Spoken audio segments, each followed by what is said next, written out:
We're doing it, dude. Yeah. Leave it. Live life. Hurry. Live life, love.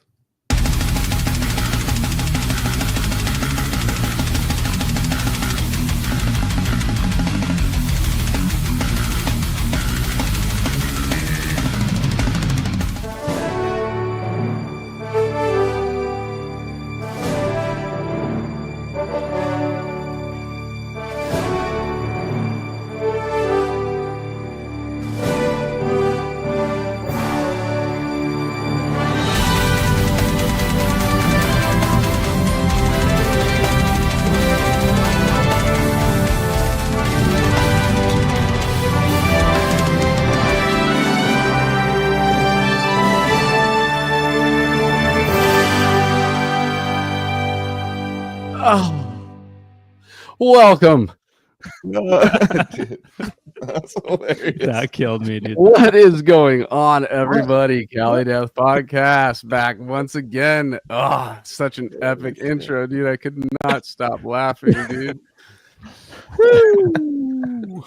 I'm probably coming in hot because, man, that was fucking great. Oh, dude. we didn't know that was coming. I think Casey was the only one that knew that was coming. That was a freaking Casey good. surprise, Hilarious. dude. And oh my god, that hit Man, so that was hard. good. Dude. That was good. Everybody, deserves it. this is episode It was 213. I'm your host, Anthony Trapani, and as Hey, guys, always, real quick. Huh. Cheers, everybody. Cheers. yes, cheers. dude. Cheers to the Joseph. fucking full bunch back, dude. God damn it. It's been a while, boys. Yeah. Been a while, Yeah. dude. I'm Like I wearing was the gonna outfit say. from episode 0, my decrepitated tormentation outfit. Yeah, dude. The same my clothes Casey was wearing our first episode 0, dude. I got a long sleeve underneath, but it's a little cold, so what can I do? And I'm a cool. fanboy tonight too. I got my last Lucy going. What up? Oh, it's yeah. not cold as Okay. this episode tonight because we are warm with love having Yes. Joseph. Definitely. Most definitely, dude. Get that intro. Coming in hot. I was gonna say, dude, I mean, as always, dude, I'm joined by all of my, well, not as always, but I got all my resident homies tonight, dude. I got Casey Howard, Joel Horner, and Joseph K with me tonight. What up? Super is up? happy about it, dude. Thank you for holding it down in my absence. Most definitely, dude. Yeah. And yes, you know, it feels different when you're not there, but we understand, you know, you had a lot on your plate and you're back from a European tour, dude, and we're here to hear all about it. And I'm just here to kick it with my resident homies tonight, guys. So Yeah. exciting, dude. Yeah, we never did one with just the four of us while we were just the hosts. And Oh, so you haven't? Yeah, interesting. Yeah. No, dude. We talked about it, but we never did it. we had Yeah. lots of times where we ended up just kind of doing it de facto because someone would drop off or whatever, a guest would leave, but it would always be at the end. And now we're just starting fresh. And but as I understand, I'm to play a guest role tonight, which I'm happy to do. So I'm excited. for that. Definitely. Yeah, absolutely. You'll Oh, yeah. be a guest. You'll be a guest with a little more power than most, or if not Yeah, all of yeah. our guests besides you can Right. have. Yeah. Well, Yeah. I'd like to say thanks again to Ian from Sick Drummer Magazine for having me on last week on his podcast. And so that was really fun. And I got put in the fun seat to like talk about my past and like music and drumming and blah, blah, blah. So it was kind of cool when Joseph and we talked about you doing this episode or coming back on and talking about your past and your all that stuff. I was like, dude, it's kind of fun because we interview people for years and then we're like, oh yeah, we never really we did Turn Anthony it. actually Yeah. on episode 0. So Mhm. you know, just basically there's only one person left that After No, tonight. actually, you know, we kind of did. The first episode I was on was the Decrepit Birth one. Yeah, Bill but and that Matt. isn't. yeah, and I- but you know, But then I didn't really turn it on you and say, "Hey, Gorilla, take us back to New Mexico." yeah, I think yeah, soon we should have a Joel. Maybe next week. We should have Well, a Joel. We had the when you're on a Entheocast or whatever they call it, Cheney Crab Oh, that's cast. right. He was. Oh yeah, Yeah. yeah. He was. Cobra- Oh, good Cobra call. Crab. Okay, so never mind. Yeah, Joel's Couple Those times, those were yeah. good episodes. Yeah. Yeah, but still Sure. not CDP proper episodes, guys. You know, Yeah. there are people who go out and do interviews on multiple platforms and say similar things, but I'm sure I could probably pull some other shit out of you than other interviewers. So I'd like to Get have in a there, stab dude. at it. I'd like See to have a what you stab get. at it, dude. I'm Yeah. gonna take my first swing tonight with Mr. Josef K, dude. But before that, let's do some plugs as always. Up top, battleforgecoffee.com. That's the homies over in Deeds of Flesh. Been plugging it as soon as they became a company because we sampled it. They send us coffee. I love it every time I get to brew up some Battleforge coffee, and I still got my mug, still rocking the t-shirt. People see me mowing my lawn on Saturday mornings in a Battleforge coffee t-shirt. That's what's up, dude. Actually, I'm gonna rock that Brutal Truth shirt soon too, because I haven't worn it in a while and I like it. All right. Battleforgecoffee.com. Go plug a human. Let's somebody throw out a random human that they would like to plug right now at this moment. Oh, man. Paul Masvidal. Love you, buddy. That's a good one. All is that out there with and side little plug for Mike Gilbert as well. They're together with dude. There's so many random pictures of me popping up right now. I saw. Did you see a picture? There was a picture that. Of Paul. What am I gonna do? There's a there's a picture of Paul and Mike and Nate jamming together. Oh yeah, I saw that. Yeah. Hell yeah, like, fuck dude. yeah, that's I'm cool. It's so cool to like just that the fact that he's in Cynic now and he could just be like, hey guys, you want to come jam with Paul for like all the kind of people that deserve it the most, like Nate, and there's all these like underground players that are just like not on the top of the getting all the big Nate tours and stuff, but they're so Podbean, talented, and like, anomalous. Deserves it probably more than anyone. There was a tour flyer. One of the shows, it was Milan, Italy, that the tour that Cynic is on is hitting, that we also played. I checked the other 23 shows. None of the other venues were shared, but just that one. So I'm like, oh, cool. Rivers of Nile and Cynic and Death are going to roll through here in a month. So it felt cool to play that stage, Yeah, dude. Oh, yeah. That's awesome. Yeah. Super cool. And If I could take it a little serious for a sec, but I wanted to get this off the top. I did want to shout out Ben Axel Harvey, who lost his battle with cancer the other day. Yeah, I heard about that. He was a really, really nice guy. He hosted Last Lucy when we toured in Kansas in 2023, and just got to know him for a couple days, but insanely nice guy, and super tragic, and it just meant a lot to me to stay in touch with him throughout the years since, and just shout out to his family and everybody. Just wanted to get that one off the top. A woman who I have never met, but Sonia Ramos, who was also in the scene, I think also lost her battle this same day. So I just wanted to shout her out too. Damn. It's a tough one out there, man, but people showing us how to do it with grace and respect.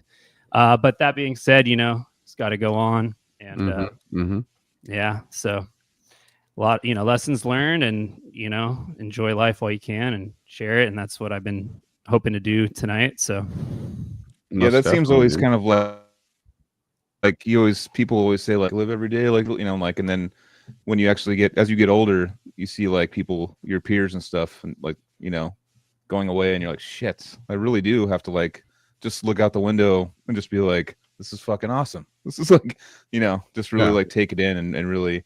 I know it says my internet's terrible right now, but I hope I'm not frozen. But you're okay. Basically, yeah, no, just as I get older too, and you hit 40, I know it's not that old for whenever I tell people that, they're like, shut up. But it goes by fast, and some people, and you just never know. You could be driving. I've had some crazy drives where all of a sudden, like, someone almost like, it's like a 1 split second thing, and things are completely different. So I always try to just like take a deep breath and look out, like understand where I'm at, understand how great things are, and take a deep breath and not just try to get stuck in the hamster wheel of life, Yeah. But one little addition to that, just because we just got the comparison of two different ways you can leave this mortal coil, and most people would actually want that blank out of existence than a long battle, you know, and somebody like Ben went through the long battle knowing how, you know, great life is, and that's what keeps people going and fighting in those battles, you know, like recognizing exactly what you just said, Joel. And so yeah, either way, dude, it's just like it's tough no matter what. We're all fucking destined for it, and here it comes eventually, but enjoy every single moment until that point comes, you know? Well, I want to say also that the Europe tour that I'll talk a lot about tonight was one of those bucket list, have to do it dream experiences. And I did live the first half of this year or whatever, first, you know, month or so of this year, like it was the last year or whatever, just that I had to do this before I, you know, just at some point in my life. And I got to hit that and do that. And I feel very just like stoked. Whatever else happens in my life, I'm like, well, I got to do one really, you know, other cool things. But this might be the last tour for a while. So just to hit that as my like peak is like, I'm still pumped on it. So and your resident homies are super proud of you too, dude. I mean, we've watched it. We've watched it, you know, from 4+ years ago. You know who you were then and who you are now, and what you've experienced over that time is something that there's no denying, like from our brotherhood, to be proud of our younger brother, you know? Yeah, I mean, Casey even longer, just for the obvious history, but then he referred me to TVV and got me the job basically. So he's been in this iteration of life, like there the whole time, even in like the pre-era of the pod. So but even I'm talking about the recordings, I'm talking about everything else you've done. You know, I'm rocking another band that you've actually laid down, you know, your actual performance on, and we've watched it all happen, and we're just super, super proud, dude. And I've been seeing some dividends, you know, of the work I put in, you know, meeting people literally, I can say all over the world now. And, you know, it feels good, man. It feels good after grinding for so long and starting a bit later in the game. You know, like I really didn't pursue music that strongly from age like 18 to 26, which is when most people are laying the groundwork. It was only when I got to 26 that I really got back into it. And that's not so dramatic or anything, but does feel a little late in the game. And so now just, you know, to be in my mid 30s and to be able to kind of get some of these experiences for the first time, I'm still here for it, you know? So hell yeah, dude. And we're here to watch, dude. No doubt. Nice, dude. I love it. And I was like thinking of so many things as you were talking, like ties of like our connections and all these things. But I do want to shout out like one more plug before we get started, because I think we should like take Joseph back to the beginning and just do his whole history, you know. But if you want to do the generator one, Anthony, I do. Oh yeah, dude. GeneratorRehearsalStudios.com, Oceanside, California. And as of right now, they have a new space open too. They're expanding. The announcement is so we do have or I'm not like part of that business, but I am friends with Ben and I jam there and have my own room and stuff. But anyways, they're opening a new rehearsal room on Saturday. And Saturday, yeah, dude, what is that, March 15th or something? Basically that is going to be the newest, biggest room, and they're going to be opening that along with the other two rooms they have currently had. This used to be my old teaching room and everything else, but Raimo from Slightly Stupid was practicing in there for a long time, and it was like his room and stuff. But basically he's moved on to some other greener pastures, and they are opening this room as a rehearsal, and it's pretty cool. So we've been working on. Well, I thought Ben was going to say that they were expanding because of all the Cali Death podcast plugs they've been getting. Oh, you know, they just can't keep up with all the, oh shit, there he is. Is that oh cool? Yeah. That's why I just said that right now. I was like, Ben's in the chat. I'm gonna make a joke like that. Yeah, exactly. Yeah. So yeah, dude. So we got the new room, and we're also teaching there. You know, we're doing our lessons and all that good stuff.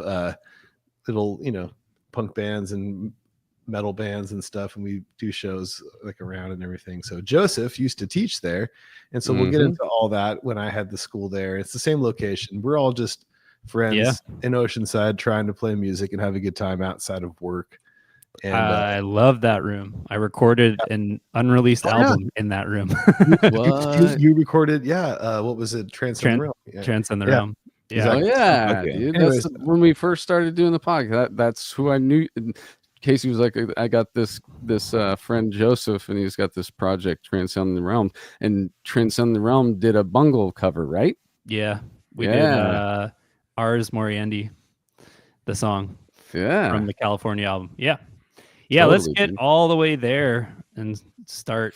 Sick, dude. Well, before we do that, why don't you got some shit you want to plug besides obviously coming off the tour? You can't plug the tour, but like Last Lucy, to Violently Vomit, all that stuff, dude. Parasitic sepsicity. Septicity. Septicity. Big old sepsicity, dude. He's got to make this up. It sounds right. It sounds like it. If I found that in a medical dictionary, it would be in there. Septicity, bro. Yeah. It's like, Did you just hear me? Did you just hear me? I said if I found it in the book, it would be there. But yeah, I got no plugs. So Last Lucy's actually kicking off their tour without me tonight. Shout out to my boys. Because I did the other tour, I basically made a compromise / like promise kind of thing where I'm just like not touring for the rest of the year. But they have a killer drummer filling in, who's played with bands like Cognitive and Oceano. So he's a killer drummer. He's only like 20 years old, but he's already been drumming live for a long time. So I can assure you, if you go see Last Lucy, it'll be top shelf performance. It's with Atra Billis, I think is how you say the headliner name, and Replicant, who's also on Transcending Obscurity, the same label as Last Lucy. And I don't have the dates in front of me, but tonight is Brick by Brick. Tomorrow is San Luis Obispo. And then from like Monday through Friday next week, it's going to be like Reno and then up into like Portland and Seattle area. So just if you're on the Pacific Northwest, check out that tour. 3 killer tech death bands, dissonant kind of tech death stuff going on. So that's Last Lucy. On Lucy stage right now. They might be on stage. They are literally right on stage, I bet. Yeah. Yeah, right. And they went on at 8:30 probably. which is cool. And I have FOMO about not being part of this tour, but I just have to get my life together and stuff. So I'm here doing a podcast instead. Touring isn't life. You can't just I wish, man. I mean, it is life. If you have to make it life if you want to. Yeah. Well, I see how that works now. Finally. But the next time I will be playing live is with TVV, To Violently Vomit, aka Disgorge. We'll be playing in LA on April 5th with Cerebral Effusion, Kill Everything, and some other really sick bands. And then May 30th and 31st in Cupertino and Sacramento with Embodied Torment, who are previous guests on the pod. Those are my spring shows, those 3 shows with TVV. Nice. And I'll plug the other projects as they come up later because there's nothing immediate, but I'll talk about what's going on with everything for sure. We should plug Ominous too real quick. Why not? Oh, hell yeah. They just dropped their new record, and they're gonna have a listening party too. That's what when you were talking about Cupertino, I remember it's not going to be there, but they're having like a CD release party or something, listening party. Yeah. I wish I thought about it pre-pod, or we could have had that loaded up. I know now you guys are probably like searching for it. Yeah, just my Google internet sucks so much. Ominous Ruin. They're doing, I think it's called like Alpha Brewing in like sick. Nice. South of San Francisco, not far from where Anthony works, I want to say. Yeah. It's it was out like in May. It's called Requiem. And I've heard the whole album, and May 9th, I think so. I said it dropped the single. They dropped the single, Yeah. But the whole album, which I had private access is sick, dude. And I'm really proud of those guys because I did a tour with them, and I've always like stand them like these guys deserve to be, climbing this ladder and getting as far as they can, and they're not just guys anymore, but they're killing it. So. Yeah, nice. I know Alex. He's cool. His other band's kind of whatever, but no, dude, I love Crystal's. I'm very, very excited about that album. Yeah, Crystal sounds so sick, dude. I missed the Crystal episode, but I wanted to shout her out for sure. Insane, dude. Yeah, it's really cool to see it from like her guesting on a song live one time. That was kind of went decently viral on Facebook. I saw it like jump around a little bit. And seeing her, like, I was like, what the fuck? Because I've known her for a long time and like didn't know she did even sing like that. And I was like, what the fuck? And to see her just jump up to a leading a band, it's awesome. But yeah, shout out to Omnius. Omnius. Yeah. Omnius Ruin. Dude. Sure. I know. That's something that definitely sounds like it could be me. All right. Well, dude, are we through it all? Let's All right, Joseph, let's get in that DeLorean, dude, and take us fucking back, dude. What are you gonna ask me? What could it be? What could it be? What question do you think that this would start off with? What did I have for dinner? Dude. Yeah, that was good timing, dude. Whoever had that one, that was sick. Let me guess. First when were you born? Artistic experience. Yeah, actually, no. Where were you born? Tell us about your birth.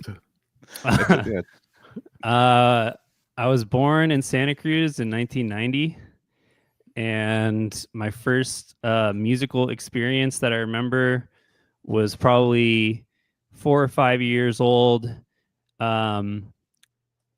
It's tough to say because I think I might have had like a piano lesson even before this, which would definitely have counted, but I remember the lesson. So I'm not sure if this precedes or comes after that, but going to school, being driven to school, like elementary school, my dad would play CDs in the car. It might even have been tapes, who knows? And Legend by Bob Marley, Jimmy Buffett, and Louis Prima, who was the voice of the orangutan in the Jungle Book. He's got that I Want to Be Like You song. Those three really stand out. My dad was a folk musician. He's a singer-songwriter. He's written, about an album's worth of material, but, only recorded a couple songs. But he's got his own songbook or whatever. And he plays open mics to this day. He wanted his kids, both me and my brother, to be musically trained. So I started on piano lessons when I was like 5.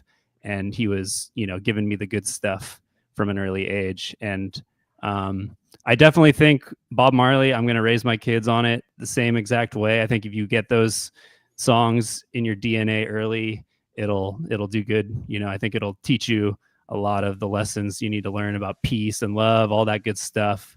But the music stands on its own. He also used to so there's a band in Santa Cruz called the Banana Slug String Band. Joel, you were in that band, right? So he used to be friends with them, and he was my dad was like a music promoter. He had a radio show. I can get all into this more if you want to hear about it. But I remember one show he took me to, and he dressed up as the mascot Banana Slug of the Banana Slug String Band. So, like the yellow slug, it's the mascot of UCSC as well. So, this is very normal for Santa Cruz people. I don't know if anyone else knows about this, but I remember being scared shitless because he came towards me, and like I fucking screamed and cried and like ran away from my dad because I did not like him in that costume. Did he try and reassure you? I'm sure he did. It's me. Later. It's me. Yeah, he probably it's okay. It's okay. You're like took whatever part off that you could or whatever, and and I'm still probably like, nope, stay the fuck away or whatever. But those are 3 formative memories. My first live show might have been the string band. It could have been something else. I don't know. I was, hey, yeah, that's the song. Dirt made my lunch. That's one of the best song titles I've ever. I saw it. I did a Google search and saw that and had. How on earth did you find that? I was like, what? Yeah. And he also used to play just like guitar for us, like when we were like taking a bath, you know, or just whatever. It was like a very musical household. We had a piano in the house. My mom has some piano background too. But you know, my dad was a bit more like active in it and more of the like, hey, let's do this and have fun with it thing. So that was kind of my musical upbringing at the very, very start. And then I did piano lessons for like 6 years. I was really good at it. All my teachers were like, oh, he's learning so fast, whatever. And then my elementary school teachers would like have me play songs for the class. So I had like early like performance experience, which I think like alleviated a lot of the performance anxiety from later in my life. I think I was just used to like going up and playing songs. I did like the little recitals, kiddie recitals, all that stuff. This is all when before I even like listened to music on my own. I just knew about music as like kind of a thing I could do, but I didn't like listen to it. It was not until I was like in middle school. So to pause real quick on that. So that's really interesting to me because like we'll get into this later, but you taught piano when I had a school like super briefly, and like you were like really sick at piano, and I was like, I already knew you as a great guitar player and all this kind of stuff. So we'll get to that, but I was just like interested in like how you said you just like took to piano right away, and like that's really like I can see that in you, you know, like you're like a savant, like you know, like really good guitar player, like really good pianist and great drummer now. And I think you've been like spending a lot of time lately, like like the last 10 years, and I say lately, on your drumming or whatever, like getting super good at that. But like my point is right now in the timeline, like how was that? Like just as a piano student, you just like were like it just clicked, like you could just like learn that stuff and perform for your classes and stuff. Like that's really cool. You know, it was like I think I would play maybe not like the Star Spangled Banner, but like Woody Guthrie, kind of like I think This Land Is Your Land, you know, like songs that the other kids could sing is kind of like the vibe that they wouldn't just like, oh, Joseph's just gonna like, it's gonna be a Joseph concert for the kid, you know. It wasn't like that. It was like more like let's interact, and like since you happen to know the song that we're gonna sing, why don't you just go to the piano to play it? It's kind of more like that. But yeah, I was like, you know, learning a little bit. I didn't care too much, but I was learning a bit about classical music at this time. That's what I was yeah. I didn't, you know, I still to this day like get confused on like who came first and Bach and all that stuff. But you know, I was learning like just I've seen you shred classical stuff. Yeah. You know? So did you start off learning that stuff too, or was that like later? It was, you know, I started with the books and like you know, I had a very good teacher. Shout out Dean Norris. He just kind of would introduce stuff at the appropriate level. So it wasn't like I need, you know, and he was a rocker, like Beatlesy kind of guy, but you know, he had the piano lessons as part of his studio. And then when I wanted to learn guitar, so we're kind of getting there anyway, he was like, oh yeah, cool. And he was like, oh yeah, man, like there's so much you can express out of guitar. And I remember being a little more like worried that I would get a little pushback that I was switching, but he was like, no, you'll always have that, and now you can add this. And like, yeah, because he wasn't like you have to learn the right way, like the proper classical tradition. He was just like a Santa Cruz guy, you know. So it's cool. So I was talking to myself.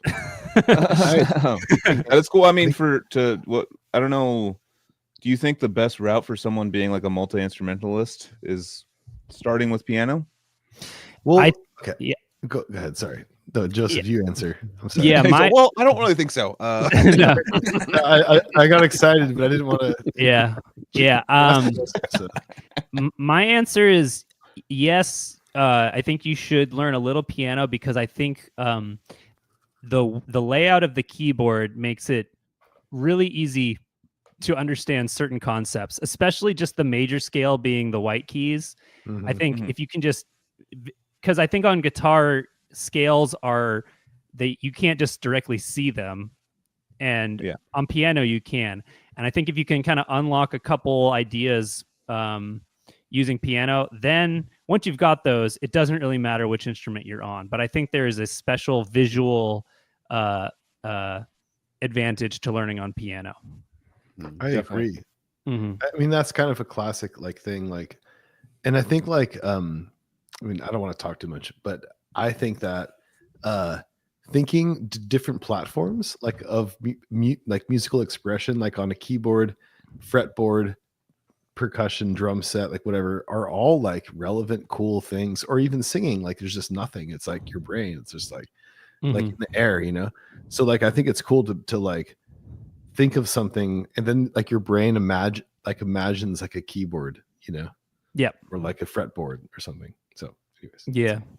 Mhm. Yeah, I think especially now that a lot of metal has more keyboards coming in, yeah. I think it's definitely everyone should have some basic experience on the instrument. You know, I was really lucky that, you know, the decision was made before I even cared. It was made for me, so I didn't have to like fill that in later. It was just already there. But yeah, I think I remember about 6th grade, I had like a shift in social scene. Like I had some friends who like moved away, and we were like, you know, this is when we were kind of young, and I want to say, and I think it's, you know, fair to judge myself, I was a bit dorky and also very like bookish, and like there were some kind of like kids who were getting into skateboarding, and I was still like riding my little Razor scooter with like the red wheels, and my friend had the one with the orange wheels and the brake and or whatever, the pedal on the back or whatever. And when like I had a few friends who like moved and whatever, and then 5th grade to 6th grade, so you make some new friends, and suddenly I was like, I'm gonna start, you know, hanging out with the skater kids, and I kind of like had like a bit of an upgrade in like social status. You know, this kind of stuff I guess matters when you're 11, or you know, Right. and then it was like, because at this time I was listening to like Weird Al Yankovic and like some really rough like parody kind of shit, and then suddenly it was like Red Hot Chili Peppers, Green Day, all the, you know, the same stuff that you guys were into like 6 years earlier, 7 years earlier, but I was just into like the 1999 versions of these bands. So it was like Californication and Not Yet American Idiot. That was a few years later, but like, you know, Warning and all that shit. Did you go, once you got connected with that stuff, did you go back and listen to the stuff that we were getting exposed to? Like, yeah, I got into Dookie Smash. and all that shit, yeah, Dookie for sure. Yeah. Those I'm sure by like 8th grade I was, you know, I was pretty damn immersed. So this is also when I made the shift in my music lessons. Like there's also one like formative year where I was going to Sweden every year. I'll talk about this shirt later when I get to the tour, but shout out. This is from Sweden. And that's where my mom's from originally, and she immigrated to America, and we would go visit her mom, my grandmother's farm. And we'd stay for like weeks at a time. And one year there was a guitar there, and I was just like getting into guitar at home. And I remember figuring out how to play The Trooper by Iron Maiden, the da da da da da da da da da. And I remember figuring out how to play like both harmony parts at the same time, like with a cheesy little just like string skip kind of thing. And I remember being like, oh shit, like I think I got this, kind of like I want to really get into like learning this style, and so that just stands out. And then I came back and just suddenly music just became it, you know. I was just obsessed and started wearing band t-shirts. How long would you spend in Sweden when you would go out there?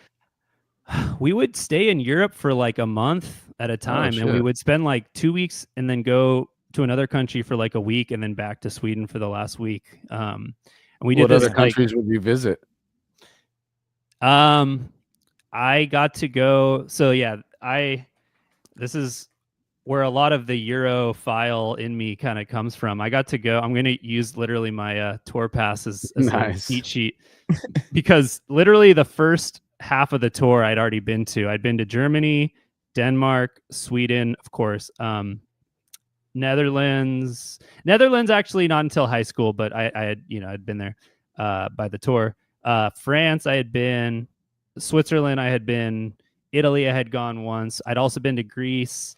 There were a couple other countries I went to when I was a young kid too. There's a few that I have never been to still that I want to go, that we didn't get on tour, like Spain I've never been, Portugal. never been to Norway yet, but really, yeah, I got to go visit a lot of countries, and my family has like deep European history, not just my mom, but my dad's side, so yeah, it was like, it worked out for everybody. But yeah, I will say, I love my Swedish family, but the farm did get really friggin' boring when you're like 10 years old and there's no one to hang out with. So having a guitar there at that year was I was definitely putting hours in, shedding. That's awesome. So, I mean, yeah, sweet. Sorry, I'm on a delay. I could tell my internet sucks. My brother-in-law is from Sweden, and like every is it what are they, not souffle? What do they call the thing that that rains down cheese that you put the bread into? Fondue. Fondue. That's like everything. He's got a big fondue thing. He's got all these like kind of cheeses. We got like kind of like Swedish stuff, and I've actually had. I mean, obviously we've been obsessing over Swedish music our whole teenage lives and everything, and not realizing the impact that Sweden's had on metal, but actually understanding like kind of their customs and stuff. It's that I want to get like more into like the Swedish. Like I started as a kid, it was like Swedish metal, dude, and I'm like pretty cool like food and stuff too. And I don't know, I like before metal, the only thing that I was exposed to is probably just an Americanized version of Swedish meatballs. That's the only other. Oh, Swedish meatballs. Yeah. And then Swedish metal became a thing, and then I became obsessed with Sweden. What about, after that? IKEA, dude?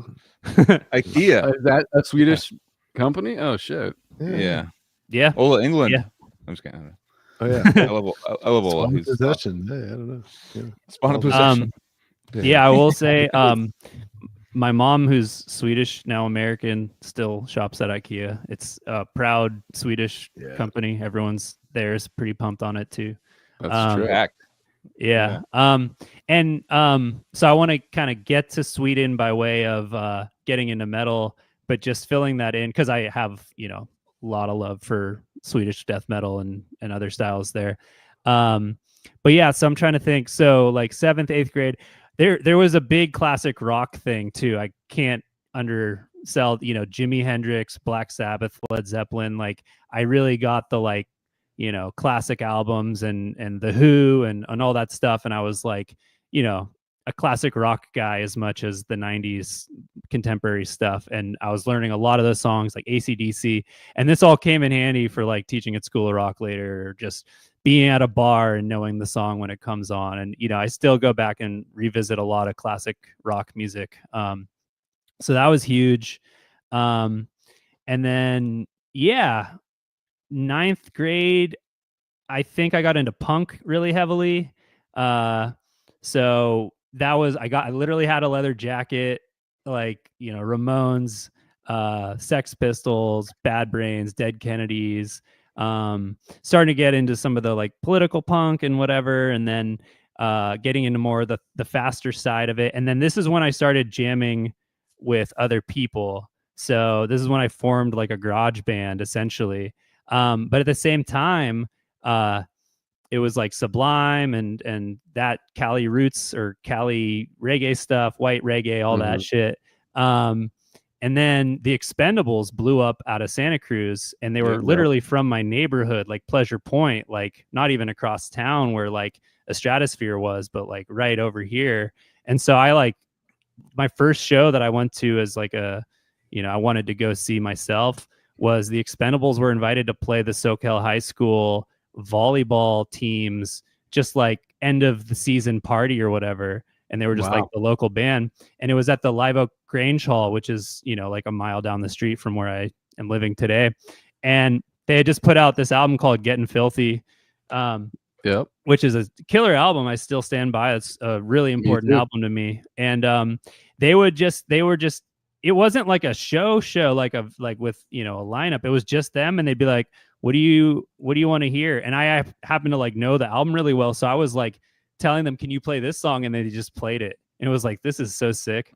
So that was like a really cool early experience. And I'm what song? Okay, I know. Tight Squeeze, Let Her Go, Set Me Off, Head in My Hands, Die for You, Sacrifice, Bull for Two. Well, Sacrifice and Bull for Two were the back-to-backs for that. Yeah, those were the hits. Yeah. I probably asked for Head in My Hands because that song's sick. I'm listening to it in the background. Go to the end. The No Time to got some heavy- Worry album has some really fucking killer Yeah. songs on it too. But yeah, I love. so Actually, I never listened to this band really much, and it's a trip because if you're from Santa Cruz, then what Joseph's explaining is pretty common. We're like at our age. Oh, Casey took off, so that's why it's staring at him. If you when you like your first show back in high school, and even for my my age group in high school, my first show was an Expendables show at the Catalyst or something. It was like, and everyone would just like pile in a car and we'd all go and just like smoke pot and like get super high there, and like that people didn't care, and people would try to mosh, the bros would go try to mosh and stuff. It was like a whole scene out there. I actually chipped my tooth, not from moshing, but because I like went to go drink my bottle too quickly and I chipped a tooth. Alicia was with me, Alicia and a couple of Danny and a couple of buddies from high school. But that was like, that's kind of like for our age group, kind of a common theme is like Expendables in high school, like going to the Catalyst to go, because that was like a big kind of a mixer of people around the same age and stuff, and they would sell out every time, so you had to get your tickets kind of quickly. And but it was a very but listening to it now, it does have, because I was really into Sublime growing up too, and I'm hearing a lot of influence, but they do have their own little like unique twist on that white reggae shit that Joseph's talking about, and they do actually use, instead of like, I mean, they may have a punk influence as well, but they actually incorporate a lot more metal influence stuff in their music too, compared to a Slightly Stupid or a Sublime or whatever. I think they were the first band that were signed to Slightly Stupid's label that they started. And there's definitely that kind of thing going. But they also, had like metal and also like some butt rock, but then a lot of like real dub, Explain dub for people that aren't privy, that are across the world. Like dub doesn't mean like dubstep. Dub's a vibe, dude. Dub is the B-side of a reggae single where the producer gets to go friggin' buck wild with the soundboard while they're mixing it. So they add a lot more effects and they fade instruments in and out. And it's a lot of just, so the dub style or dub version of a reggae song is like the B-side. And then it became its own genre after that was sort of how you... It was pioneered by Lee Scratch Perry, if I'm not mistaken, right? Yep, Lee Scratch Perry. People just went from like they're like trying to make B-side stuff, like because the genre was like kind of, was that basically what, am I right on that? Because I mean, well, let's go into the Sense of Mia real quick, the Weeds, all that shit, the like pre remix is dubs, pre-rapping is toasting. It all kind of like came from Jamaica, the precursors of what everybody's doing today with remixing and chopping and screwing and all that kind of shit, that all traces back to Jamaica, I just didn't know, actually, you were teaching me something, Joseph. I hadn't really even, like, I just kind of was like, dub's like a white reggae thing. I honestly thought that's like what my brain, like the B dub or the dub all stars or whatever, something the Sublime crew was called or whatever. I was like, oh, it's just reggae. Was he in Studio One? Was Lee Scratch in Studio One? Possibly. I know what you're talking about. I haven't looked at this in a minute, but but so this like dub was, it had like kind of a commercial purpose. It was to fill out the other side of a single, and then it became its own genre of, people would want to listen to a whole album of just that style. So that's where it started from and how it went there. But I wonder what David would have to say about that. David Siskin, he's that's what I'm saying. That's why I was like asking the question, like, is like is dubstep and dub, and then dub is like a style of reggae, and that's why I just kind of broke it down a little bit of how like that is an actual genre, So I actually never knew, and I'm from Santa Cruz, so I'm actually educated now. Thank you, Professor. Yeah, for sure.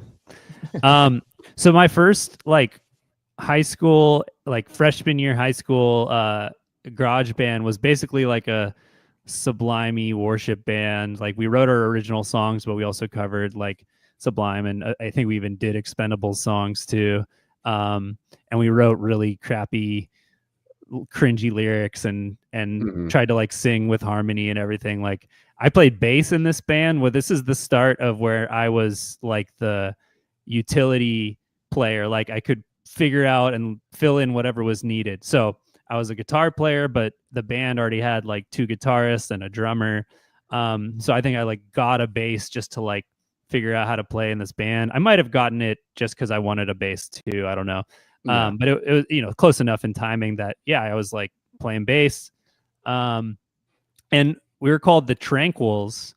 And we played a couple shows. I think we played with, there was like a scene of high school bands also playing. I think the Scofflaws might have been another band that we played with. And we played like the 418 Project in downtown Santa Cruz. Yeah. And we like played to a, you know, a good sized audience. I think we played another couple shows, maybe some parties and stuff.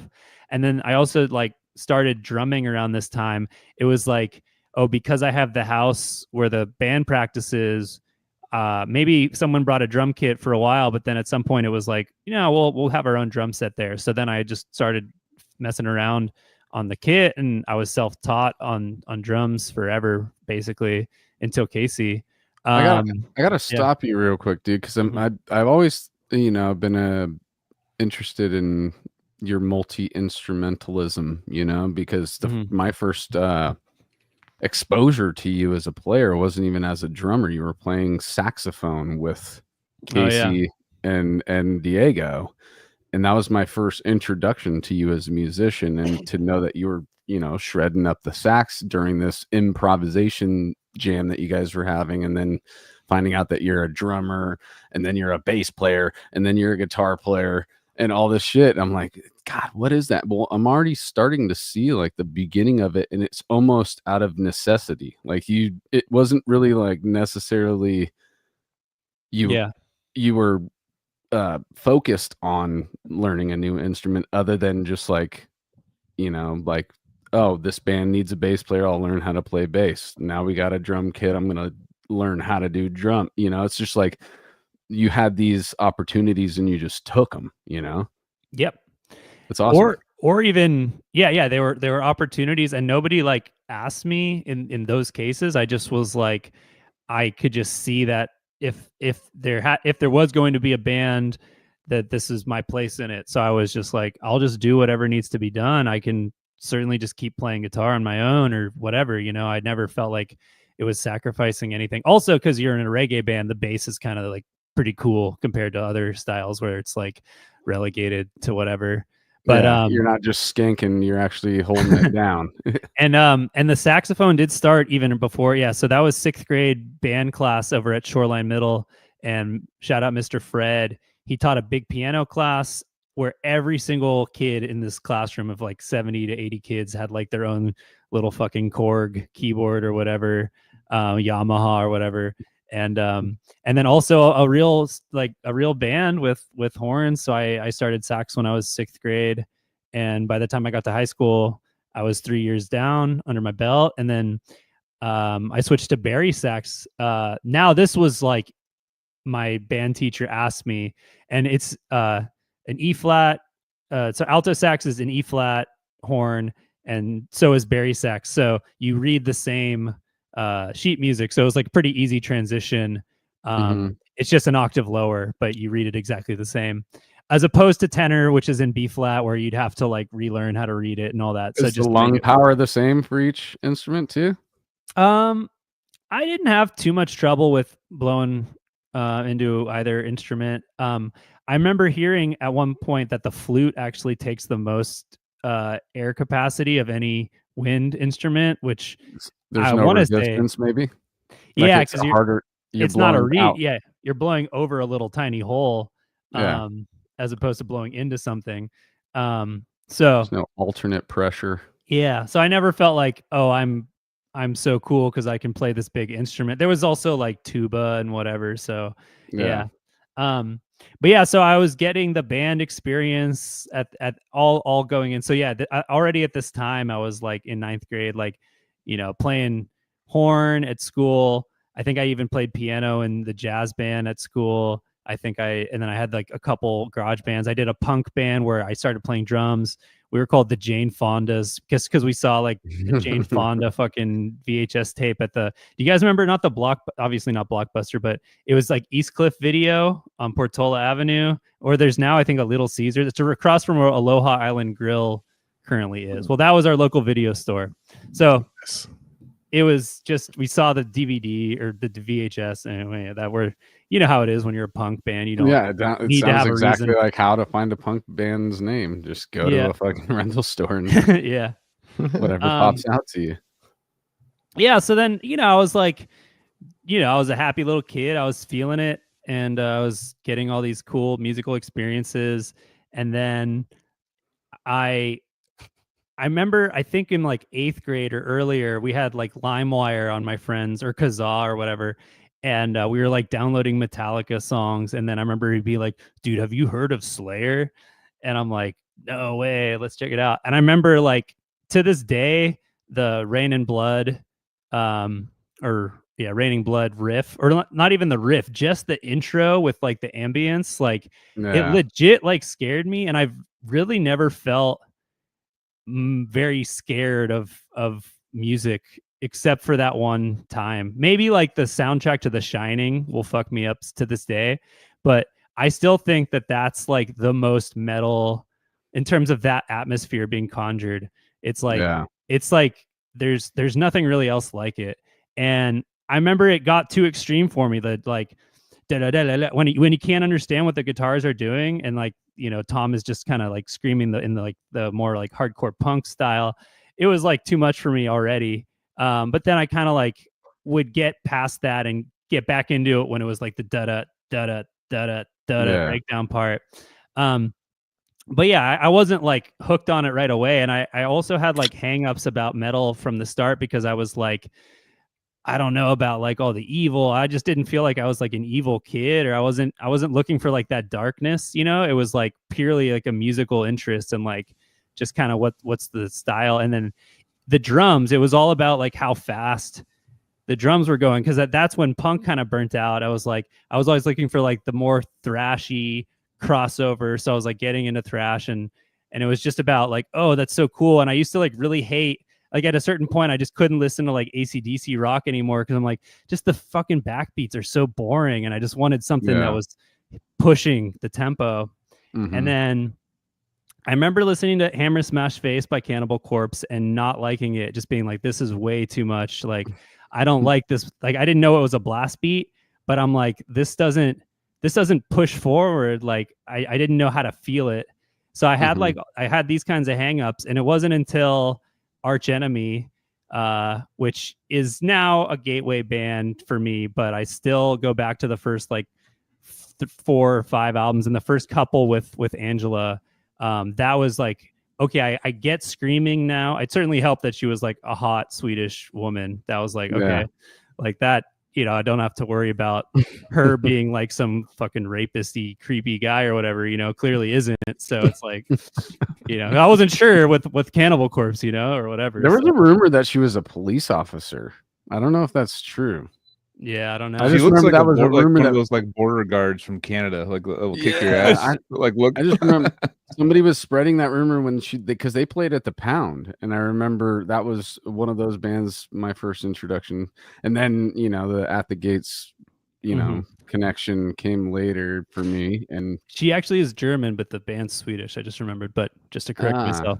But yeah, it's probably not even true. It was just somebody's just like, she's such a badass bitch. She's got to be holding up the law wherever she's from. Yeah, I mean, she also has lyrics that are like kind of anarchist or whatever, but I don't know, maybe she plays both sides, who knows. We will I know rise. She's still the manager of the of the band, even though she's not the singer. But yeah, I just remember like at that point it would like got me into double bass drumming, and like also the first blast beat that I actually like really appreciated was from a song. It's called Out for Blood, from the Doomsday Machine album, which came out in like 2005. So I was like really, now I have to just figure out what this whole extreme metal thing is. And another huge one was Nile, Annihilation of the Wicked. And I remember being, because I was also like an amateur, like classics mythology guy. You know, I read like Hercules books and like Egypt stuff. And so I remember being like really interested in Nile even before I liked the music. I just liked that they wrote songs about Egypt and like had this whole like mythos of, and I'm like, okay, well, if the music means something that I already relate, then maybe I can actually get into it. And it was impenetrable, but then this is like the second time this has happened, that intro to the title track of Annihilation, where like it plays like the fast part, da da da da da da da da da da da da, and then it gets all atmospheric, and Carl's like wow, wow, and he does that, and that's like, other than Raining Blood, those are like the two like most just conjuring the atmosphere of metal. Like to this day, those are the two best for me. I gotta say real fast, I can't deny it.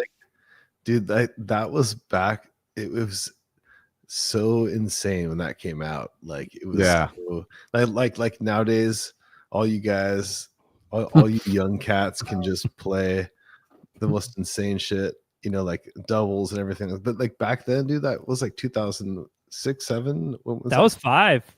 Okay, yeah. Dude, that shit was just like, it was like insane. Casey's gonna be that guy in the music store. It's like, now you young cats are just playing all this like I'm still back in those days. I'm like, how do you do that? Come on. Young cats. Like, that's, I love the cats as the music. I always said that in cats, come on, you it's cats. And like like cats, dogs are like cool. Like dogs are cool. That is a dog, dude. Oh, you young cats are like, dude, cats are sick too. Show respect to cats' names. But I just wanted to agree with Joseph, and like, I mean, I had like the early, Catacombs and Seeds of Vengeance, Catacomb, Black Seeds, Darkened, Catacombs. Oh, Joel's got a point. But the point is, the real point is that Annihilation of the Wicked was an incredible album, and I remember that, having it on CD and just being like, dude, what the fuck, like George on that, and just like, dude, some of the so just you're saying that got you into like death metal. You were like kind of like, you guys are all frozen right now, but so frozen, like we can hear you fine. Got you into death metal. That got you into death metal though. As far as like as far as like getting into death metal, you were like, all right, the Egyptology behind it, like, oh, there's two things that match. There's like the extremeness of the music, and then the content.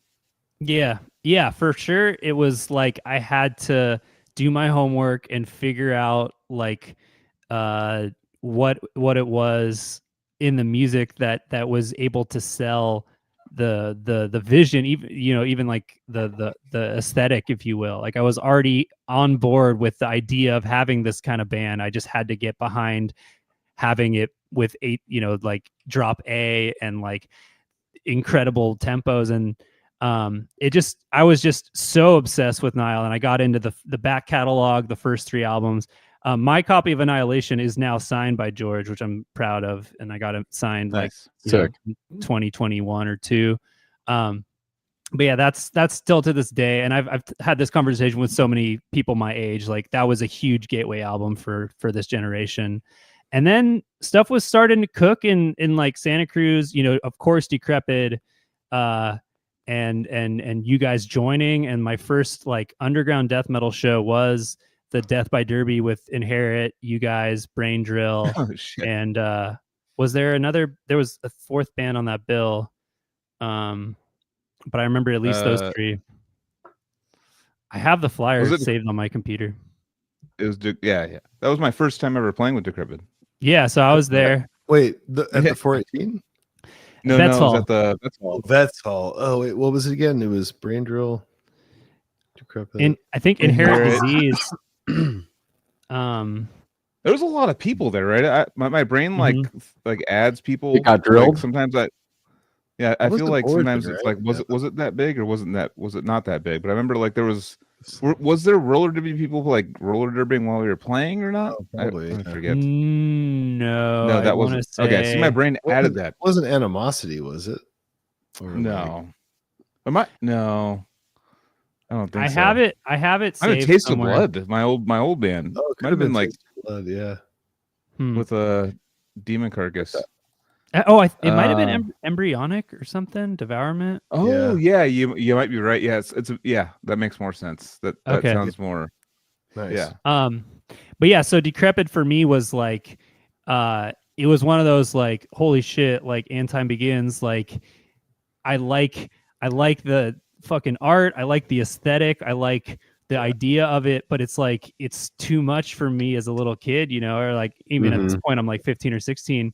And then MySpace and the fucking clips of like the diminishing songs. And I remember like the little like fusing melody and brutality like caption on the MySpace. And for me, you know, whatever, you know, now I'm in Disgorge, whatever, you know, all the brutal shit comes now, like, but at the time that was what I needed. Yeah, it was a huge gateway for me. It was like, oh, because I was already into death and all that stuff and morbid, and so I'm like, I get what Matt's trying to do here. I really like got really obsessed with diminishing, and I've told this story a million times. I was like bringing that to fucking school and just like reading the liner notes and the lyrics and everything. And it's got that picture of Matt and Casey and Bill like at the fucking beach. I think it's like Blacks or something, or maybe it's like Davenport or something. But Davenport, right? Yeah. But at this point in my life, I had like two examples of like local Santa Cruz bands who were like doing big things, like Expendables blowing up and Decrepit Birth. So I'm like, well, clearly like this is like a viable thing to do with your life, you know?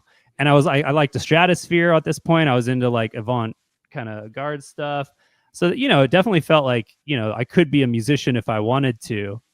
And I had my own band at school. We were called Ultra Mortem, and we were like covering like Death and Lamb of God. And I think towards the end we covered like Necrophagist, that one song, the first song on Onset. Foul Body Autopsy. Yeah. And I had a drummer friend who like he was over the blast, but he would like he didn't want to play that style, but he would like play that song for us. But what band was like what band was in, what was it called? Ultra Mortem. Like ultimatum, but mortem. Yeah. Like Max Zigman and these kids from Santa Cruz High. Yeah. They had Crucifornication. Crucifornication. Okay, sorry. Yeah. I thought it might have been that. Sorry. Yeah, I think we played the same Battle of the Bands because Max was my age from SoCal, and he had the homies from from the other school. Gotcha. And he was always a little more, shout out Max. We were like friends and he was playing bass in the school band where I was still playing the horn, but I would have my guitar for like other stuff. And we were like, you know, friendly and like, but also there's a bit of a competition there because it was like, oh yeah, you're good too, huh? Kind of thing. He kind of took off with Son of Aurelius pretty soon after. And so this was where I made a big choice, which was like, I decided to go to college and kind of put music away for a while, at least like this kind of music. Like playing in bands other than, you know, like orchestra type shit. I remember just thinking like I have like good grades and, you know, I got accepted to a liberal arts school, small school with like 1,500 kids out in Wisconsin. And I just liked the program out there, and it had a conservatory. So I was like, I could study music and also just do like, you know, at this time I was thinking math and stuff. But then my senior year of high school, I kind of went through like a weird, like kind of like early life depression, not like super serious or anything, but I like kind of fucked up my entrance into college. Like I think I never checked my email for like the summer before, and I missed like certain deadlines of registering and stuff. And I showed up and I like wasn't prepared, and I like didn't know how to declare a major. I came in undeclared, and so my first year of college, I was like not really assimilating that well. And I think there was like a bit of a self-sabotage thing going on where like I felt like I didn't actually want to be there, and I was like looking for a way back. at the same time, I was like playing a lot of guitar in my dorm room, and like the Faceless Planetary Duality came out, and the first Animals as Leaders album came out, and those were like huge for me. And I was like, man, like I want to get back into this.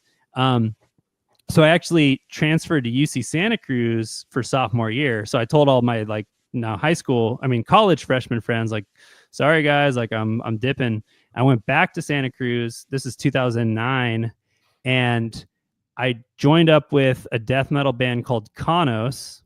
Yeah. And played bass with them.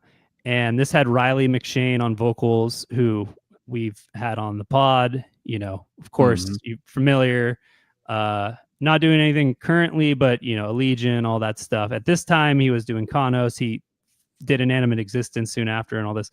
And so that band, I lasted 6 months in that band, and it fell apart on us because of just some, you know, your young kids, shit happens, people are going through stuff. And I actually ended up transferring back to Lawrence, and everyone, when I got back, they were like, what the fuck, you're back? And I'm like, yeah, I'm gonna like try to finish or whatever. But I had this weird like flirtation with trying to like do the like grungy 19-year-old in a band thing. And so it didn't work for me, but I got to play a few more shows. We wrote some really sick stuff that never got really released, but I've been sitting on some demos that I re-recorded, so I want to put that out eventually. I really stand by that. If we had recorded something, that would have been a bit of like an underground classic. I stand by that. I think it could have been one of those like random sick ass EPs or something if we had just gotten our shit together. If people were to like dig into the Santa Cruz scene, they would have found it and been like, oh yeah, what the fuck?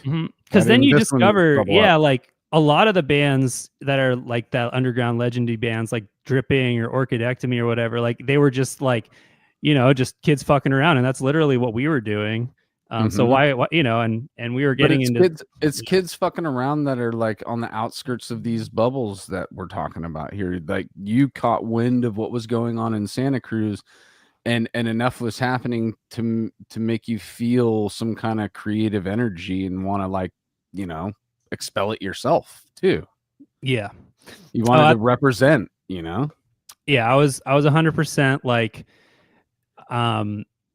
burdened by this like I should do something with my life because I like got A's in high school thing, but like I just kind of don't like, I just want to like try the music thing, and I just it's still to this day like there's like a, that's just my life. It's just still like that. It's like I never like settled one way or the other. I've just tried to keep them both going as long as I could, and I've made some peace with it, but you know, I think I'll always be, I think we all have that if we're like in love with something that isn't like a viable career unless you're like the top and lucky and whatever, you know. It's just like that's just how you live. So I'm still doing that.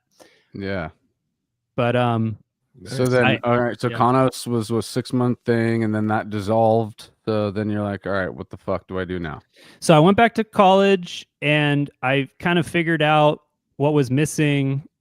Within a year or so, I was like, oh, I really like studying philosophy. I just had a bad class my freshman year, and then I had like a good class. It was a logic class, which is Were like you studying philosophy before this, or did you jump into it right now?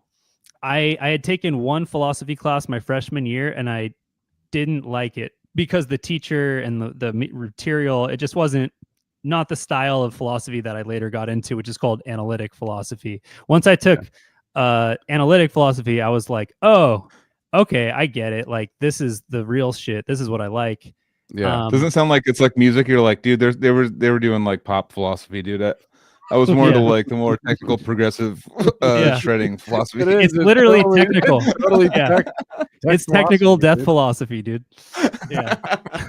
That's so sick, dude. Yeah. It's such a perfect fucking comparison.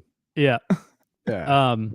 So I'm still playing only in like I'm playing bass clarinet, which you know I showed off once really poorly. Well, I think that was the error of the instrument itself. Yeah, not yeah, you, yeah, right? yeah. It's. I'm gonna get it fixed, but I had switched to that instrument at some point, and was still doing that. And I tried a bunch of other things before philosophy. I tried sciences, like I wanted to try biology and neuroscience, all this stuff, and just nothing clicked. But once I got into philosophy and I got back into doing the type of math that is relevant for the kind of philosophy I was doing, which is more like foundational math, like you're not going to know about this stuff, but like set theory and whatever. Not like calculus, like the opposite side of math from like that's all geared towards if you're going to be like a scientist, engineer. It's like logical math, logical everyday human math. Yeah, it's like use. for language and think like more for computers science, which I never actually did. But so sorry, dude, but explain analytical philosophy then. Is it not like, what is it geared towards? Like, just explain it right now. Yeah, the whole thing. It was born out of the early 20th century, so like literally the years like 1900, 1903. You get some of the important works. The big name you associate with it is Bertrand Russell.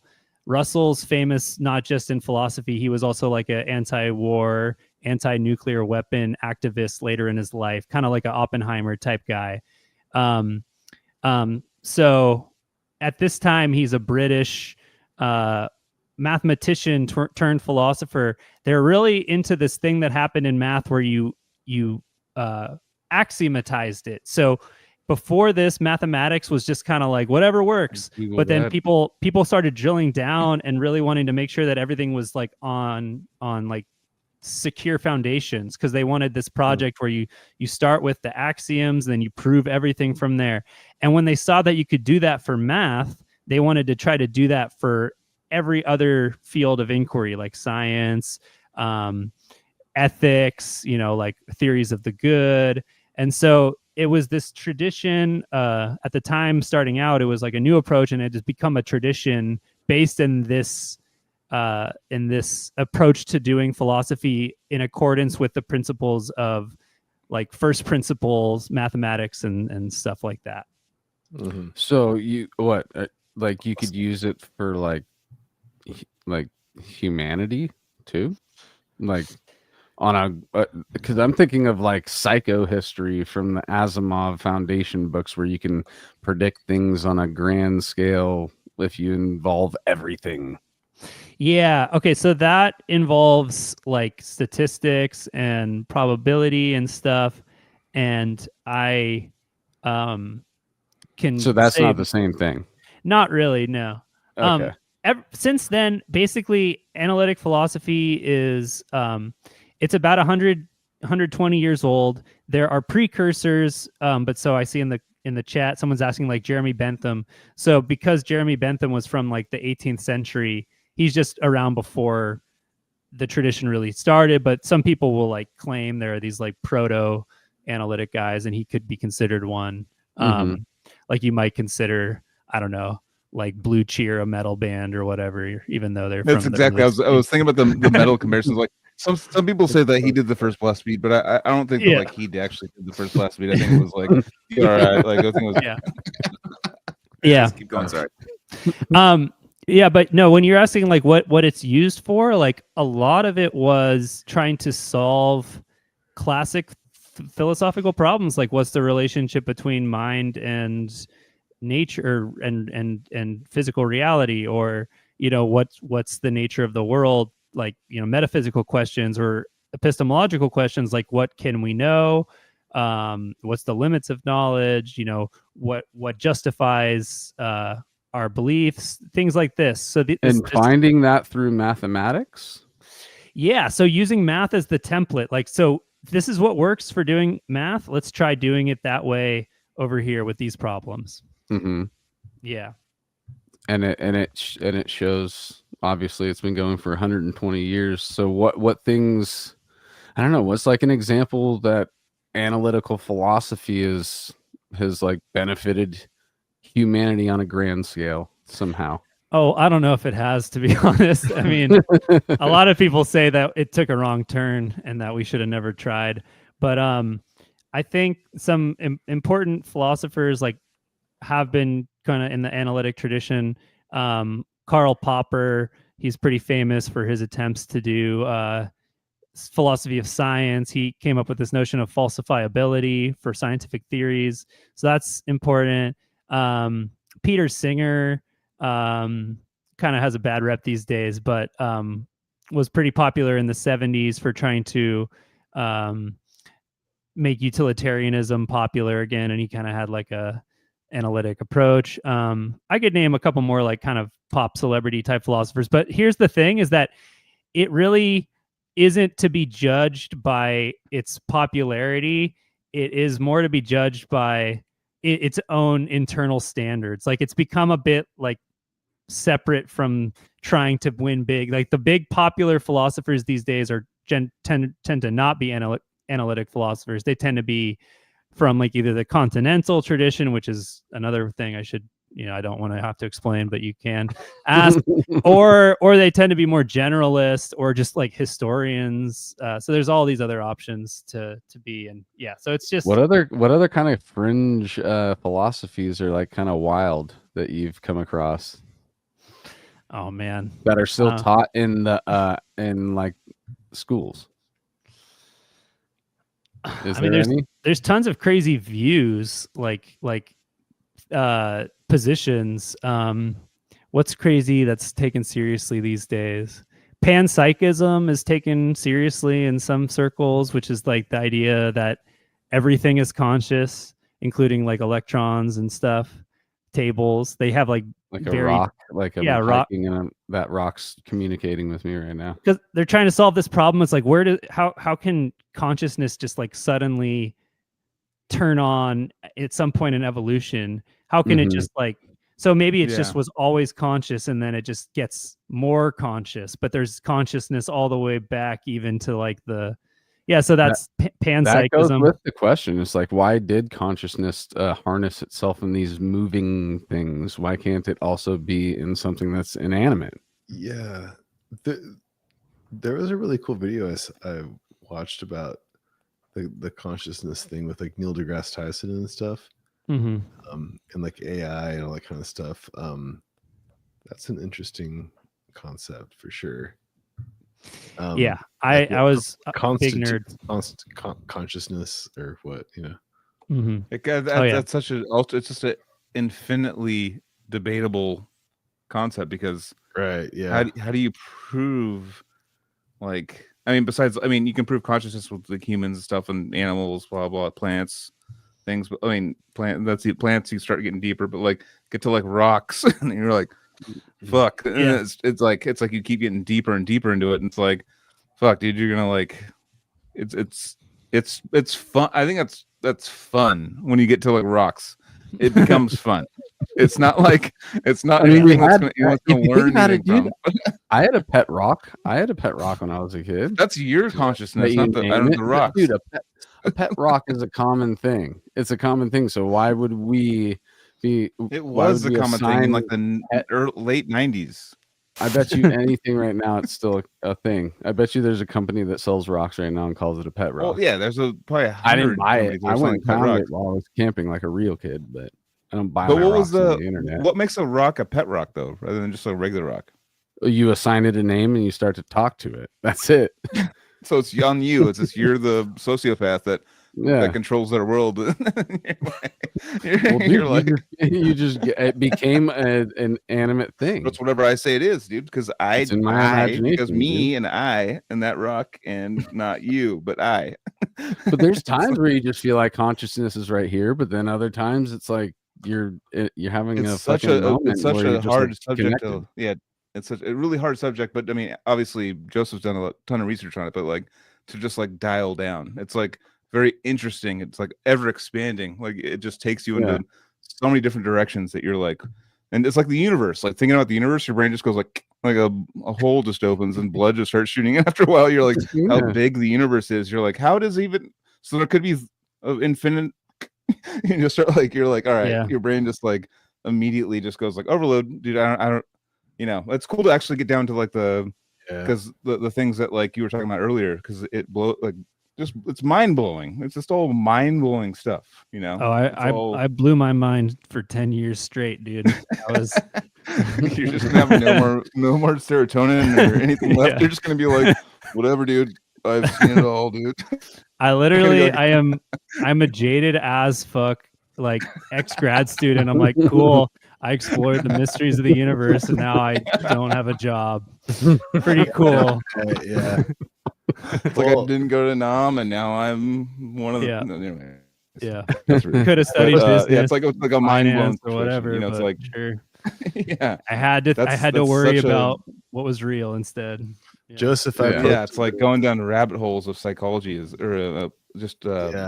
whatever you're talking about, just everything that has to do with what you're talking about. Well, like my brain wants to go deep into it, and it's like, don't do it. Don't. It's interesting. Don't do it. It's interesting. Don't do it. Dude, you gotta dive in, dude.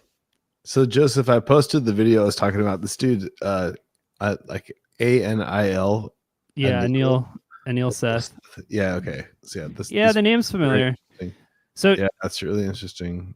Just because I'm like on a fucking roll right now, I'm gonna like start saying some hot, edgy takes. Dude, fucking good. Take it. Which is You've that earned it. Consciousness is one of those crossover topics where like there's real academic philosophy, which doesn't have much import outside of its like insular, you know, what they call the ivory tower. And then there's like a lot of like what we call like folk philosophy, theorizing by scientists and intellectuals and everything. And I'm already using that like inside kind of thing. We don't take that stuff super seriously. Like, not to say like particularly dissing Neil or Anil here.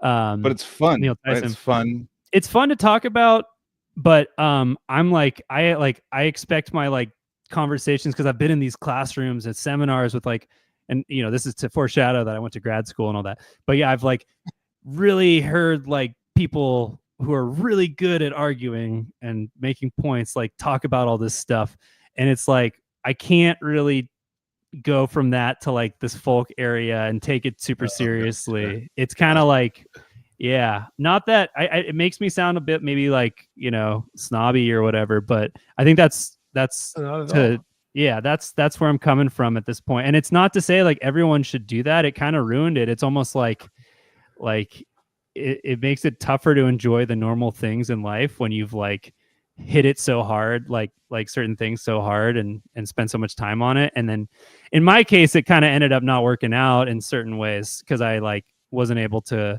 pass a test at some point. And so I'm like a failure in that field, but I'm like still like happy that I had this whole ride where I really got to learn so much. And in this whole timeline I'm talking about, we're going ahead maybe 5 to 10 years, and I was like getting back into music, and so there's lots more music stuff to talk about. But yeah, I'm a fucking jaded ex philosophy asshole kind of guy when it comes to talking about some of this stuff. Yeah.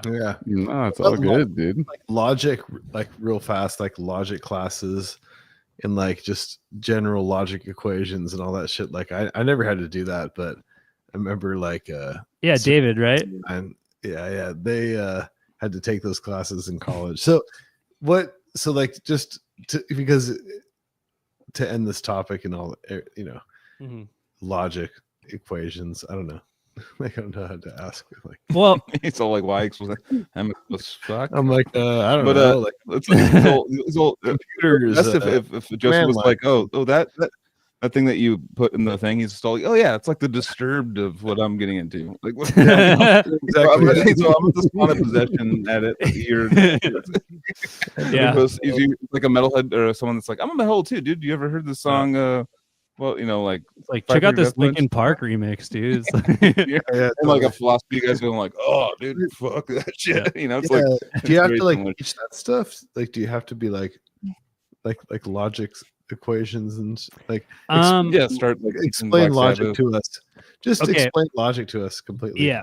Okay. So, formal logic is well. Let's start with just logic in general. Okay. Some things seem to be true, and if you assume some things are true, then other things happen to be true. Like if you say the table is black and the sky is dark. If that's true, then it's also true that the sky is dark. That's just a logical consequence of the first thing being true. And it's like, why would you even fucking need to ever assume that or say that? But what you start with is, oh, so that is necessarily true. So what's that rule of inference, and how can we generalize that? And what are the most general rules we can use to go from truth to truth? And logic is coming up with the big system that tells you from what is true, what else could possibly, or what else is necessarily true. Oh, okay. It's like troubleshooting. Yeah. Except then you just replace all the like example sentences with just like variables like X or whatever, or, you know, and then you just say, well, if P and then you formalize it, you say like, well, that sentence was P and, you know, P and Q. And then the thing you're able to derive is just Q. So that's the rule. Like from P and Q, you can get to Q. And then you find all those rules out. And then there's other rules, you know, like if P implies Q and P is true, then Q is true. Like this is called modus ponens. So you take all these rules and then you start studying them. Like, well, what is this system? And can you prove everything? Can you prove, you know, like, so you get into what's called metalogical questions about the systems that you come up with. And then they end up being really useful in computer science and in other fields. So yeah. Trip. Wow. That's Can my you talk pitch. about what your wife's doing? Yeah. Yeah. Because that's very interesting to me. Because that's basically like, you know, Miles Dyson's coming, and your wife's in town, and trying to stop Miles Dyson from Terminator 2 to let the machines take over. It's very interesting. It's very actually serious. I think it's a very serious thing. Yeah. So I met my wife in undergrad, and we were both philosophy and mathematics double majors. She was the person who convinced me to get the math major, add it to the philosophy major, and I just barely squeezed it in. And then How'd you meet? We took a did we take a class together first, or did I meet her at the library? Basically, it was like I think I was taking a class with her friends, and she would come to the library table to study.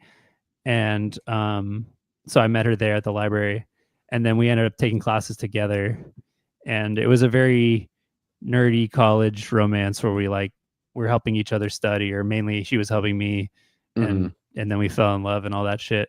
And then she then later studied statistics and then decided to go get her PhD in computer science, which she didn't have a strong background in. So she started with a master's degree and then moved into the same department's PhD program. And she decided she wanted to study NLP in the year like 2019. And then in 2020, like ChatGPT came out. So she was like in the perfect position to like take advantage of this huge hype where like literally it'd be like studying like, I don't know, a nuclear weapon, you know, nuclear technology in like 1930. And suddenly it's like, hey, can we build a bomb, you know, with what you're doing kind of thing. Except and you're just like, yeah, I got it right here. Yeah, exactly. And so she was interested in sort of like mitigating some of the potential threats that AI and natural language processing in particular like poses. But she's also like a fan of the technology. She's not just like raising the alarm. It's like, you know, she's done a lot of kind of artistic stuff with it. Is there any parts of like, has there any been times where she's like, she's witnessed AI kind of losing its shit in like beta like versions or whatever? I don't know. Yeah. No, I've seen I it don't recently. know. I've seen that China, or I think it was in China. They had a kind of like deep sea. Yeah, that one where that one robot decided to like, it was like supposed to be like hanging out in crowd control, and like one person pissed it off, and it was just all like, no, dude, and started just like going at it, and they had to pull it back, and I was like, oh dude, that's shit! bad, dude. All right, it's starting. We're like, it was like, no, dude, you've done me wrong, and I'm gonna defend myself. And I was like, whoa, and they had to pull. A bunch of people had to pull it back, but yeah, where's Asimov when you need him? there is like a robotics like lab in her department, and she knows some of the people who work with like so-called embodied agents who like program the actual machines, but she doesn't do that. She like it's like just querying a laptop, like asking it to produce material, you know, like text or art or whatever. But yeah, no, her recent project that she's writing a paper right now. I'm gonna get very gnarly and technical for a second. Do it. So ChatGPT and a lot of these NLP models use a neural architecture that is called transformer based architecture. And so that's just the way the neural networks are connected, like the neurons or whatever, these, you know, artificial neurons and these neural nets. And these are huge with like billions of parameters and all this, you know, giant, you know, you have to kill like half the Amazon just to ask it a question or whatever. And so they are very resource intensive. So there's a question, but they perform well. So it's like, can we get the performance without having to, you know, cut down a tree every time? And so there's a new set of models out, a new architecture called state space models, and they promise to get pretty good performance with less kind of like overhead of resources. So they're like literally the architecture is different. And she's right now researching the limits of state space models compared to these kind of the now like established transformers architecture. And she just found results, which will be published soon, that they aren't very good at certain aspects of memory. They tend to forget like small words, like single letter words like a or whatever, and they also forget like numbers. So she's now trying to make the case that because they forget numbers, they probably aren't good at doing math. So there's a limitation on how good they'll be. But that's her current research. So damn, Dude, that's super crazy, dude. good. And she explained it to me this morning, so I'm glad I had that fresh and ready to go. Because if you'd asked me yesterday, really cool. I'd be like, I honestly don't know what the fuck she's doing right now. It's like, she keeps telling me about Transformers. I thought she was playing with action figures. 1,000 fucking, I don't know. Well, yeah, that's very cool to see. Like, you know, because it feels like the natural, from what I've seen from AI, just like getting its own. It's very infant stage, getting its own like reasoning and stuff. It gets a little aggressive, but I think people are injecting things into AI, being like, and I think it's trying to learn, but like from a bunch of 79 IQ people. I don't know. I have no idea what's going on, but it seems like, I've watched Terminator 2 is my favorite movie of all time. So it's like, seeing it and being like, if things go awry, I'm just like, I fucking told you, dude. I fucking watched that movie when I was a kid. So it's like one of those like dumb, like kind of like links, but very interesting to how that all works. Very interesting. Well, and Joseph also mentioned, in his joke, you got to kill half the Amazon rainforest to ask it a question.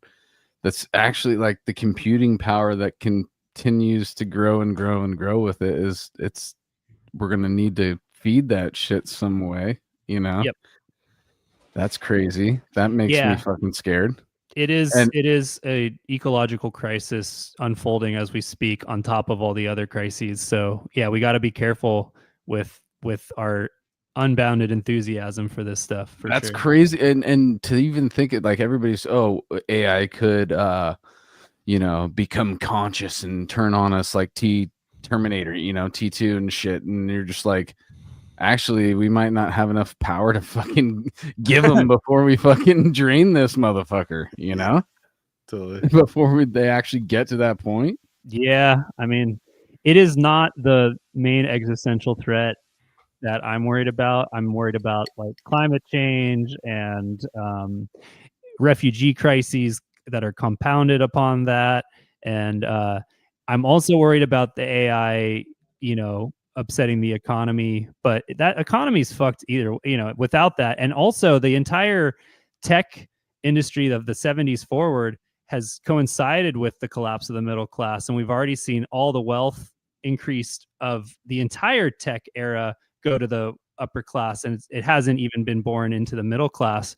So Yeah. AI is literally like just one little thing left. Like it's incredibly powerful, but it's like already this, and you could make the case that the personal computer, the value of that didn't even go to the normal person. It just, from this era, like all of Silicon Valley's history, has just been helping the upper class, or the ruling class to fucking show my cards or whatever. So yeah, AI is part of a tradition of this going, technology not being used for the democratic purposes it could be put towards. So that's my case. Yeah, dude. No, it's a good case, dude. Insane. Yeah. All right, let's chop out of these artificially intelligent weeds, and because we're talking about how inanimate objects are conscious. You gotta chop them down. Weeds. Yeah. I know. Was my piss conscious? I just pissed.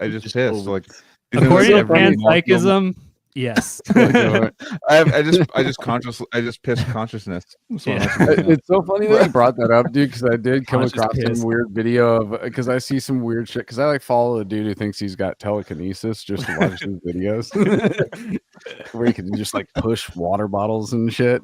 And, yeah, go ahead. And so that algorithm will pop up some other shit, and it'll just be like, this plant was communicating with this lady, and she's just like speaking in another language, and all of a sudden one of the leaves just goes. You're like, dude, out of nowhere, one leave's just gonna wave at you, dude. With all the like manipulation you could do with videos, like I actually get very entertained by that, though. At the same time, kindly bent to free us. I think he mentioned something about your energy could make plants bend toward you. I think he said some shit like that on the episode. There were so many hours and so much information and lots of alcohol and weed. He does plug the human of the day. He does he quotes Terrence McKenna in the lyrics on that album, which is a cool. Yeah. He's like, animals are something plants invented to help them move seeds around or something. Which is it's a legit profundity. Yeah. I mean, I had that within the last 10 years, that epiphany of, a piece of fruit. Because I used to think a tree would make fruit and that would just fall to the ground, and naturally those seeds would just somehow go into the ground. And no, it's so an animal can eat it and then shit it out in a perfect fucking package of fertilizer and seed. Yep. Actually, for me, not to go down to. I mean, we've already been. We've already. But like, you think this is exactly where we like to be, guys. When you get in this like deep philosophy, do you think that like? Because to me, I think this is for sure. I don't think that when you get like, because my brain was trying to like gravitate towards it and like go down and like research things more after we get off the podcast. Do you think that a lot of this could cause a lot of mental illness because it gets you down to a factor of like thinking of things so in a different way? It's almost like taking too much acid. Like when you start getting to a deeper, profound thought, and you're like going deeper and deeper and deeper and digging and digging and digging, like it can cause like psychosis. Well, okay, so schizophrenics are there is a like schizophrenic style of thinking, or a psychotic style, where they do feel like they're going deeper and figuring stuff out, and they're finding patterns. And analytic philosophy, or sorry, not analytic, just academic philosophy is like the safe guardrails way of doing like that kind of inquiry. But you have all these guardrails of like, well, this is the history, this is what Plato thought and Aristotle thought and Socrates, and then here's like all the arguments, and this is like the model of rationality that we use when we approach this.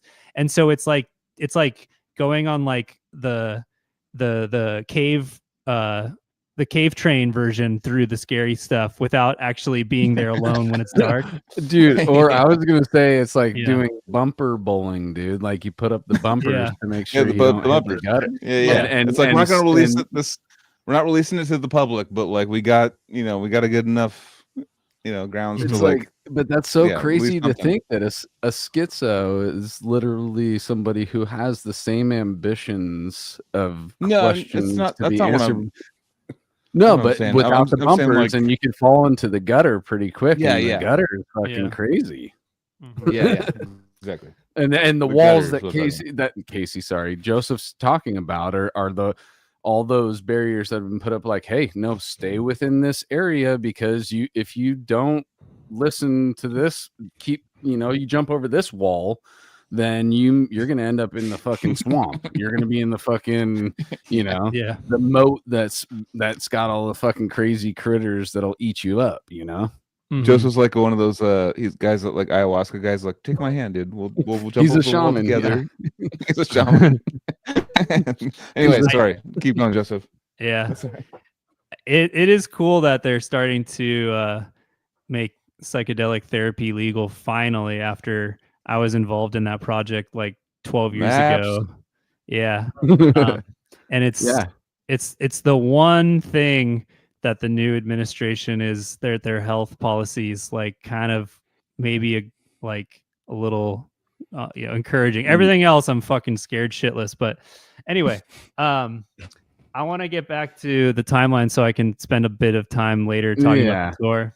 No doubt, dude. I know But I always appreciate the enthusiasm, and for sure. So college, didn't really play much music other than like the school stuff. I did have one metal project that a friend founded. It was called Heavy Metal Ensemble of Lawrence University. So it's not super fucking brutal and guttural or anything. It was still like school sponsored. But I played guitar and sang a couple songs, like growled or whatever. And that was my last time doing vocals, just for the record or whatever, because I'd done it in my high school band. And and then when I finished college, I came back to Santa Cruz. I had a year where I was pretty productive musically. I had a band, a black metal band. I was getting back into playing drums, and my friend, who was formative for me in high school, he showed me Emperor and Mayhem and all that shit. And so now he had been writing originals, and we had a band. We played recorded a couple albums. The band's called Forest Muse. We opened for a couple pretty cool shows, so I was getting a little bit of like gigging experience, but I still felt behind because there was like, Son of Aurelius, Inanimate Existence. There were like bands from Santa Cruz that I had kind of left the scene behind, and these bands were kind of doing shit, and I was like, damn, I'm out here kind of like just opening and not like getting to do real tours or whatever.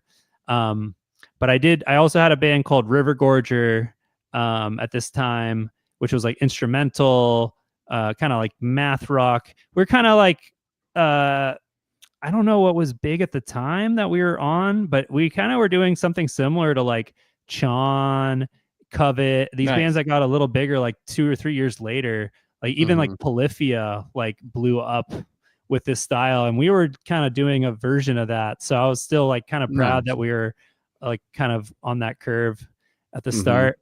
I think there was a lot more like, like what do you call the MySpace core version of that, like Giraffes, and like I think Arsonists Get All the Girls was another big Santa Cruz band that blew up too. So it was a little in that territory, but that's your homie Joel, right? Oh yeah, fuck yeah. But the rule was for us was no distortion, and so and no vocals, so we had to like do everything. We could never get that heavy, it was like a different kind of heaviness we were looking at. But okay, sorry. So then I went to grad school. I put the music on hold for like 3 or 4 years. I tried to be a good just student, and still nothing. Playing on your own, right? Yeah, so it didn't last long before I really wanted to try to keep up drumming. So I bought an electric kit. It's actually that thing right back there behind me. Nice.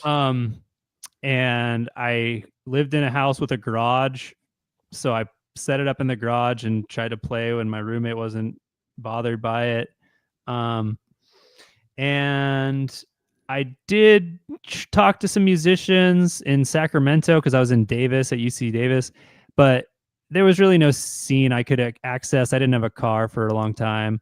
So these were kind of like the dark years. And then I got married. We had been doing the long distance thing, my wife and I, and then we got married. And then she got a job in Irvine in Orange County, California.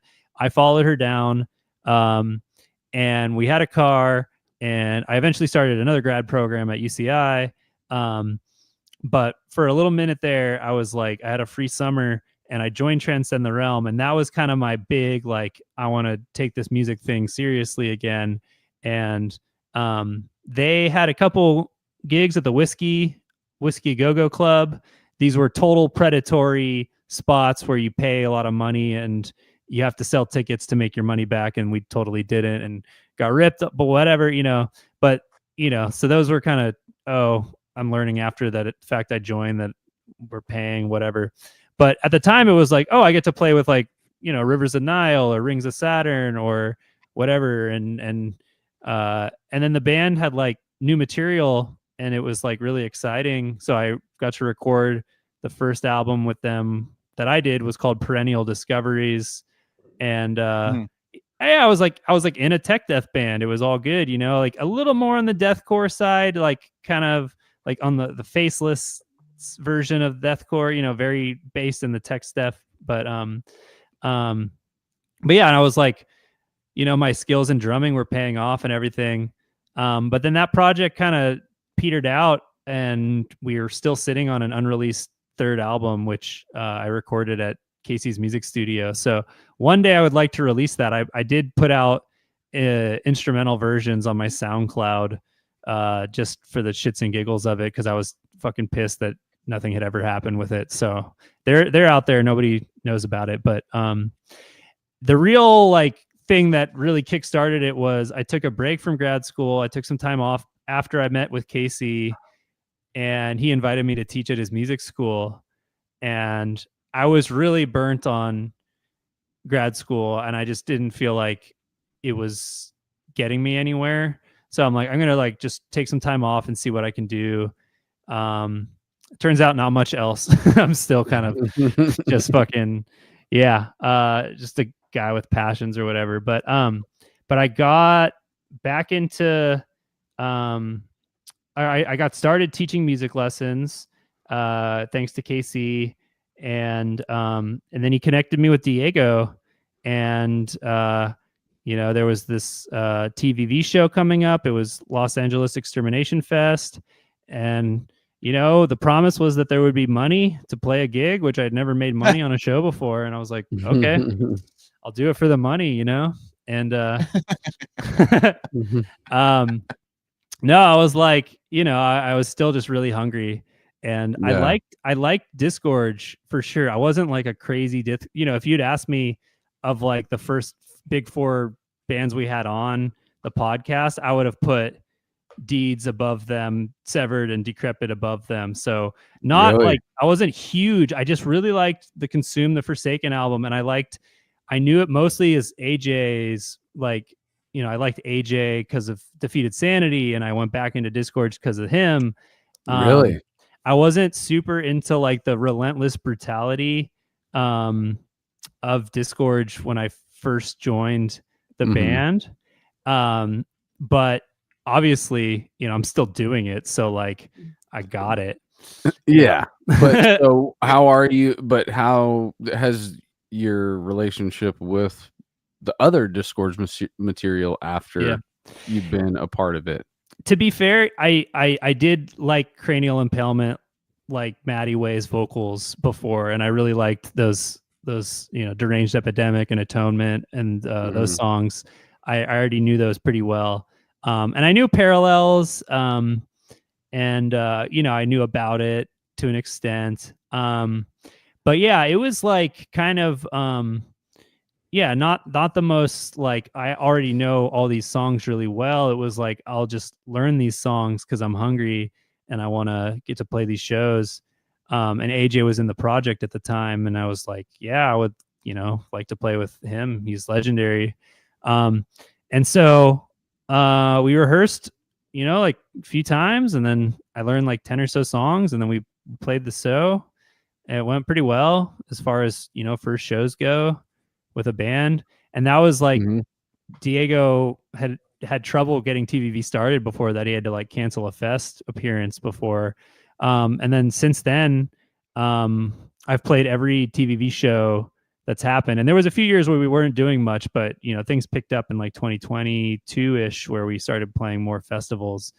But yeah, that was really like a game changer. And suddenly I was, you know, connected with the underground, and all these dudes would just be like, I remember like the guy from Las Vegas Death Fest. I forget his name off the top of my head, but yeah, I think Big Mike. He was just like, "Welcome to the family," and I'm like, "Cool, hell dude." yeah, dude. That's exactly something he would say. Yeah, and then I think the next big thing was actually this podcast and starting Cali Death with you guys. Because yeah, so how far you were already in TVV before the pod started, right?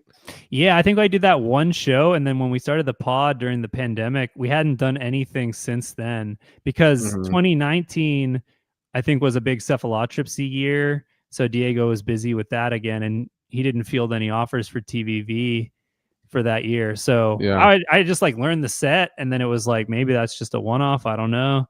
Who knows with the pandemic?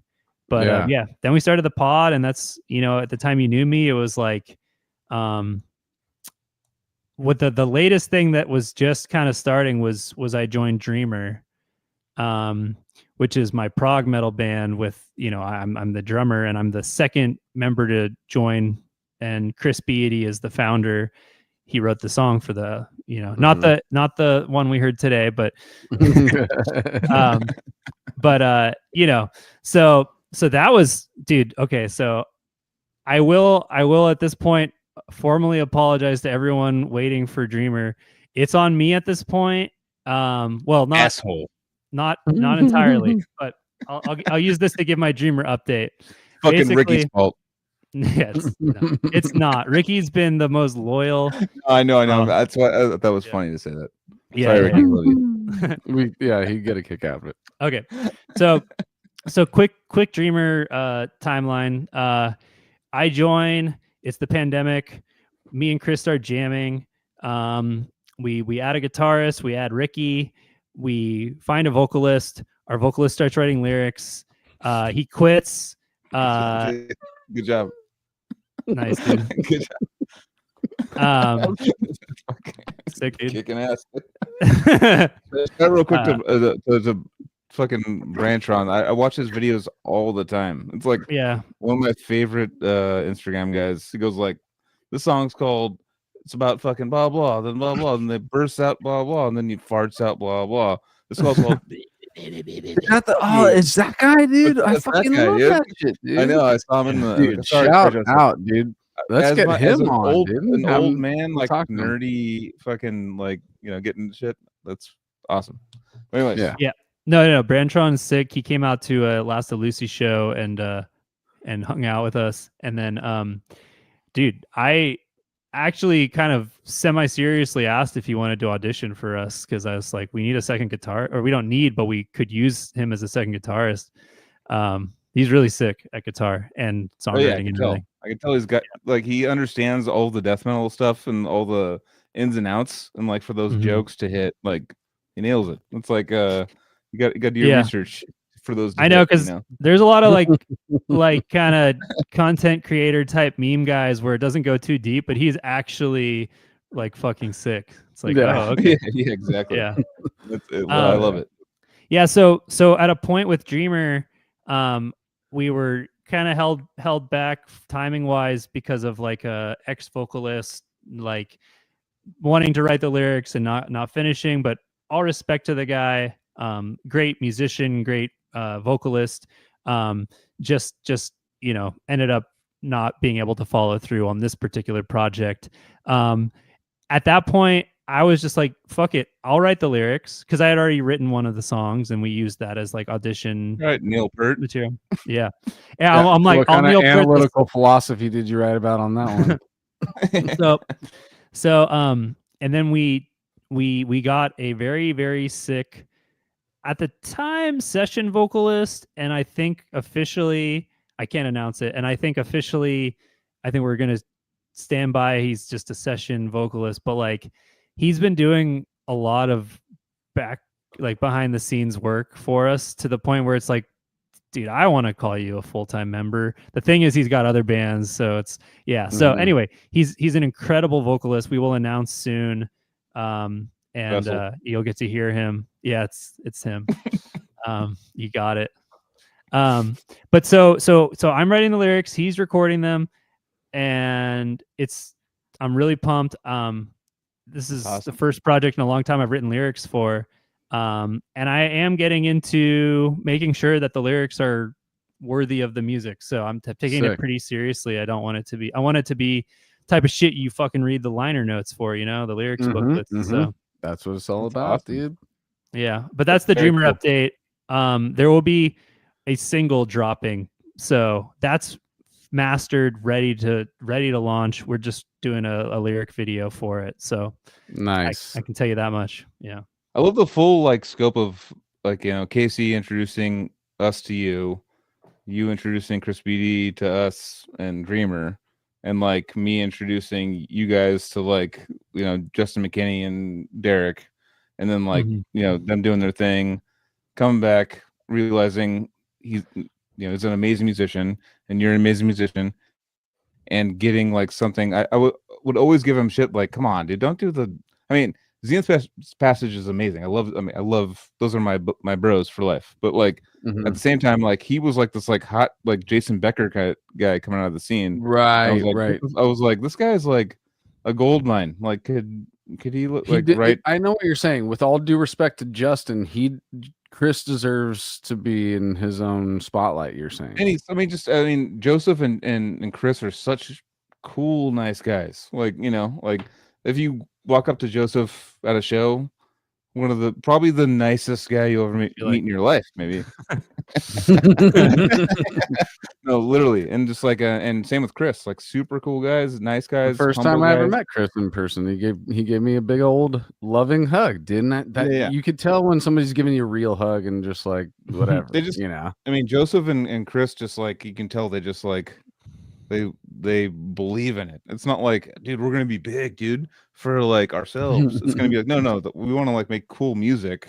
We have ideas that are legitimate. It's getting in a legit a meeting. Just someone's no, this is actually a product you're gonna use. Not who's taller? You or Chris, Joseph? You guys are both tall. Chris is taller, right? It's pretty tall. Yeah. Ooh, that's a close one, actually.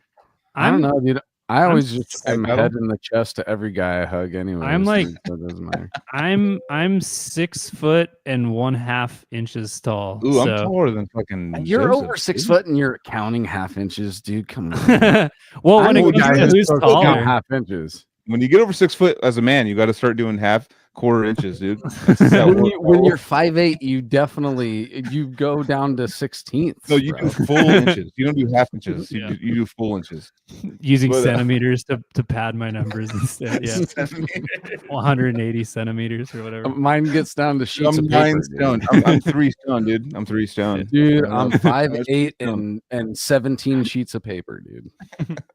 No, that's cool. That's very sweet people that Joseph introduced me to with the Chris Beatty and Ricky and all those people, and they just had such.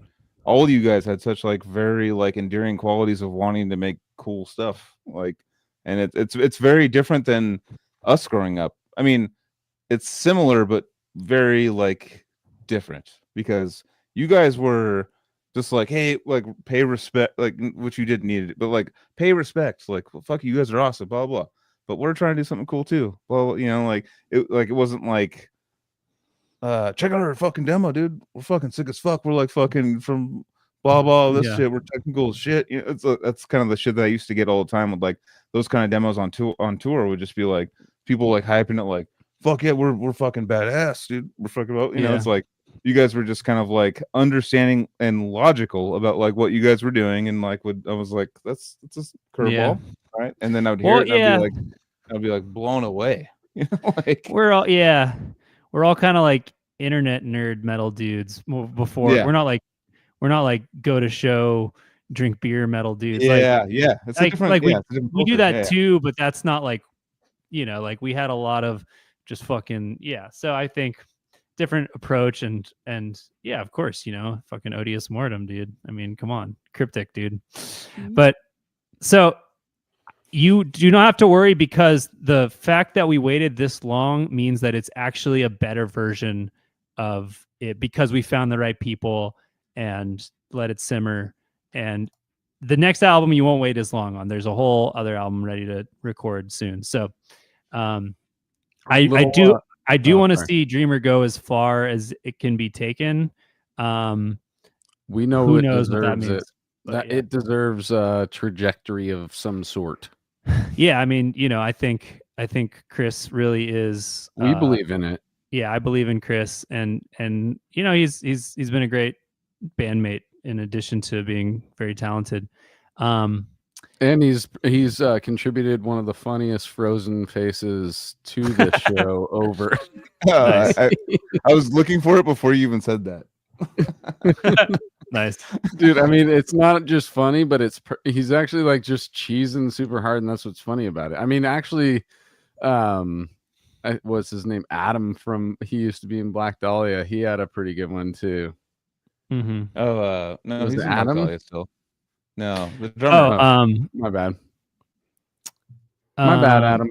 Still currently in Black Dahlia. I know exactly who you're talking about, but I forget the name. Alan. Alan. Shit. Cassidy. Yeah, that was the best one ever. He's a rock star, dude. I'm nothing. Who cares about me and forgetting his name? So that's the Dreamer update. I also joined Lasta Lucy 2021, end of the year. Yeah, December 2021. I was already a big fan of that band because Christian from Transcend had joined them before I did. So we were kind of ended up being like a farm band for Lasta Lucy, taking the young the members from them and going to the big leagues or whatever. And I got to do the Godform album. I got to tour the Moksha album. So this was all happening while the podcast is happening. So if you want to know about how that shit is, just go listen to the old episodes. I'll probably dude. Yeah, there's definitely some keen information on all that Last Lucy stuff. We've done episodes with everybody you've worked with, right? Is there anybody that hasn't been on the show that you haven't worked with? Angel? Yeah. Oh, yeah. Angel doesn't really do interviews, so but he's such a nice dude. I had such a great time in person with him. He was one of those dudes I was like, oh, he'd be such an easy guest, but yeah, he told me after the cephalotropsy, which has come out. So I think, I will say, just because he's been brought up, that I just, he was our vocalist for the TVV Defeated Sanity tour, and Angel is the nicest, coolest guy. I had so much fun with him on that tour, and he's not just like friendly. He actually has his shit together. He's helpful. He has his boundaries and everything. But he's just one of those guys you just are happy every time you see him.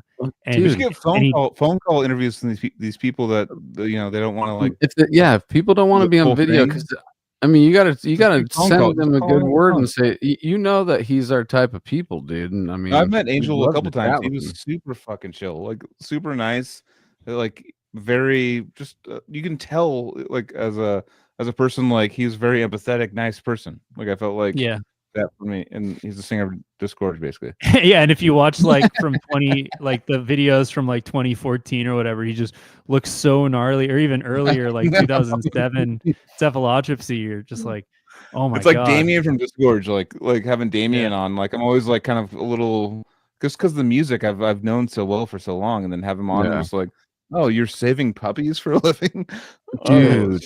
Damien is like Damien, he's an absolute sweetheart.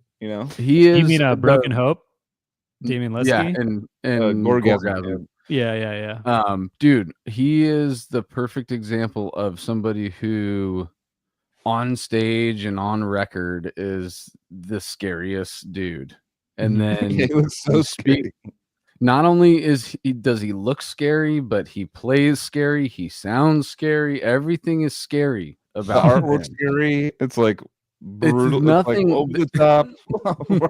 Like, and then you talk to him, dude, and he is just the very logical, very logical human dude. being, very nice, logical human being, and so like, kind and so like respectful and courteous and just all about like just giving positivity. And I'm just like, dude, you're just the perfect example of what we talk about, though. Like, I mean, we've done it for now. We're on episode 213 and we're talking to an awesome dude right now, but we've talked to so many awesome dudes, and chicks. And I'm just saying, it's just like, it's wild. It's just such a, the archive of our show kind of shows that like, it's true. Like, we get it out on stage, we get it out on record. This is our therapy. All the, or I shouldn't say all of, but a lot of the stress that, people that don't have an outlet like this that builds up, yeah. we get to expel that. I need a show. Like, I don't know if the 5th can come soon enough, honestly. Yeah. Damn, It's like, he's like an outlet. He's like an outlet machine. He's like, dude, I have a bunch of stress right now. I need a fucking show like tomorrow, dude. yeah. So I'm gonna book an open mic appearance. Oh, it is a thing. I mean, I've seen there was this woman on Instagram that was talking about, like, she goes psychology of metal, blah blah, and like goes deep into like people's studies of metalheads that back and then like a pop concert versus like what, like, as far as like their mentalities are. And she's like, I mean, as we all know, you always think like bringing someone into the metal like sphere will be like, oh shit, I'm gonna have to protect you, there's people gonna be just punching you and all this crazy thing. And everyone's just kind of like, no, we're getting like the band's coming on, it's getting all of our aggression out, and it's gonna be awesome. And like a person like Angel, or a person like all these people that Terrence, or these people that you've known or met along the way that are just like the nicest, most fun people that you've ever hung out with, and they're singing, and then you either have to show like, this guy's super cool, like show it to your mom. It's like, oh, Death of Virgin's cunt. Oh shit, we gotta maybe back out with that part. But like, for me, it's when you're driving and the whatever you're last listening to automatically comes up. I always like put my hand over it. It's like an insidious decrepancy song where it's just it's like long that upside down cross through the girl, like upside down cross like through her mouth and stuff. Like, we were kids, we would like get those, get the most incredibly foul T-shirts and just wear them. Oh my like god, dude! There was a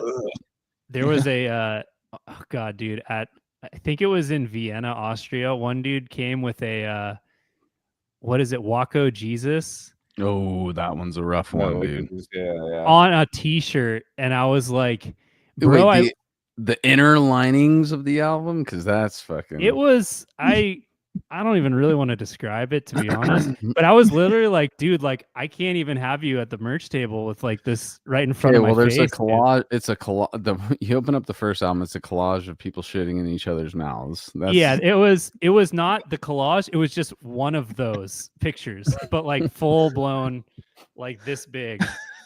And I'm like, I mean, the cover is kind of cool because it's a chick with just like really long nipples, like that long, dude. And you're like, this isn't that bad. And then you open it up, and it's the gnarliest shit, dude.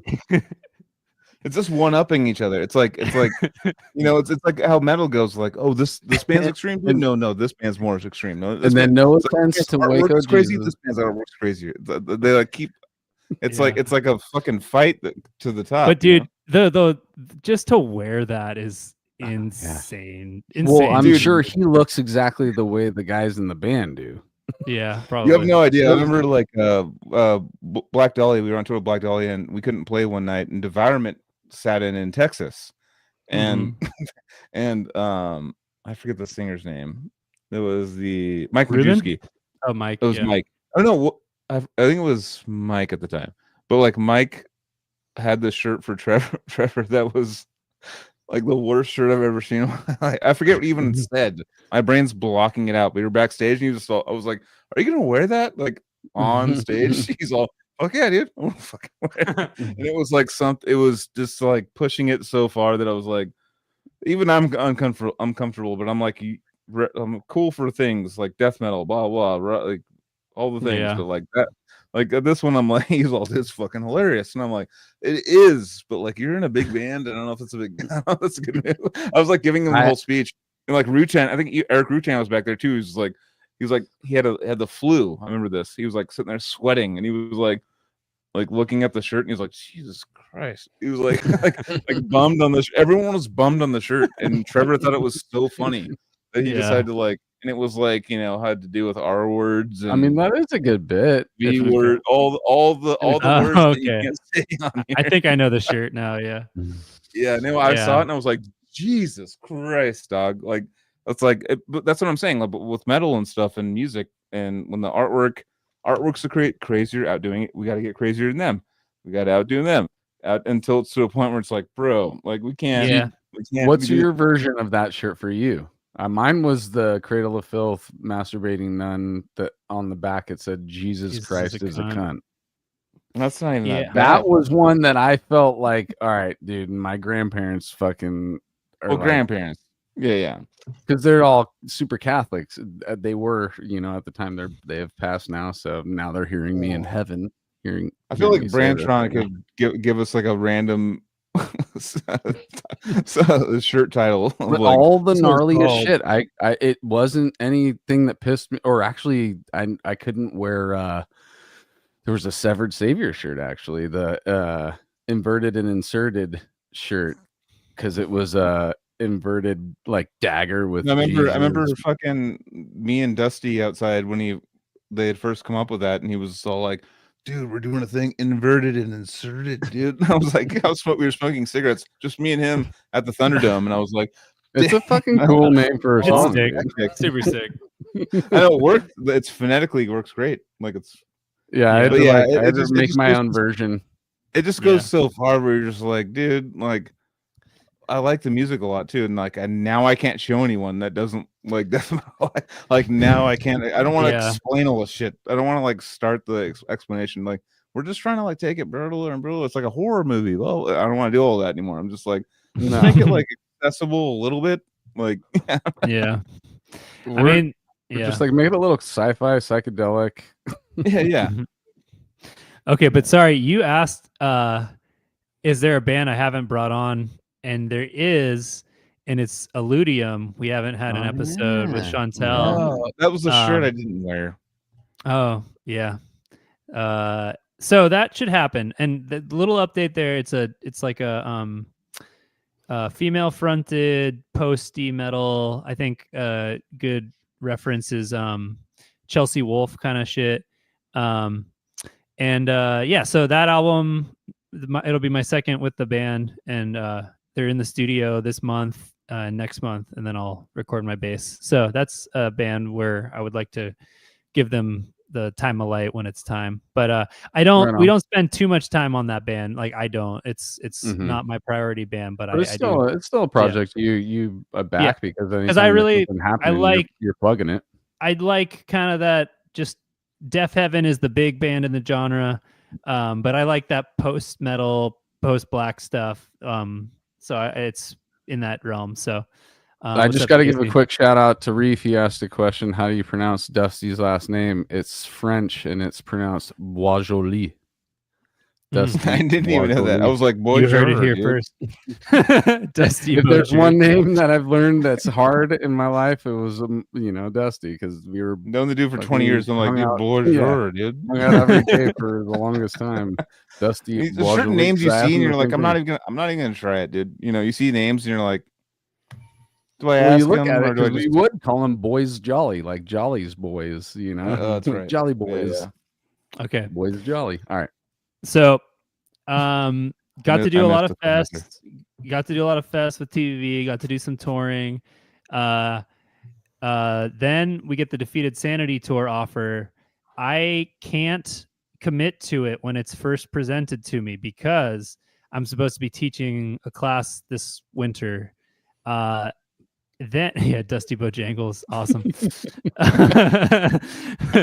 Dusty Bojangles. Okay. And then I know you guys are just fucking trying to riff, but I'm like, nope, let me tell my story. No. I love it. I love it. Yeah. We need you back. It's all good.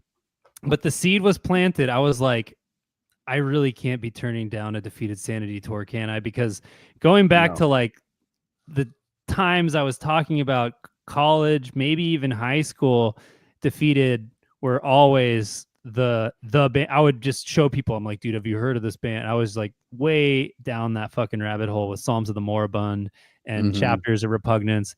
And the first one, of course, but it was like the ultra brutal style that really hooked me. Right. And so turns out I like went to my job at site and I was like, so I've got my like winter class ready, and it's like, oh, we actually don't have the budget anymore to offer your class. And I'm like, damn, that sucks. Oh well, at least I can. So then I kind of just got the permission slips I needed to do the tour.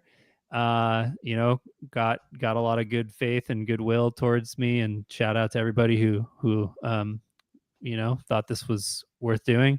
And then I committed to the tour, and we got to do 24 shows with no days off, 24 shows in a row, with Defeated Sanity, us, Putrid Pile, and then the first half of the tour had 2 bands, Iniquitous Savagery and Stranglewire, from Scotland and Belfast, North Ireland, respectively.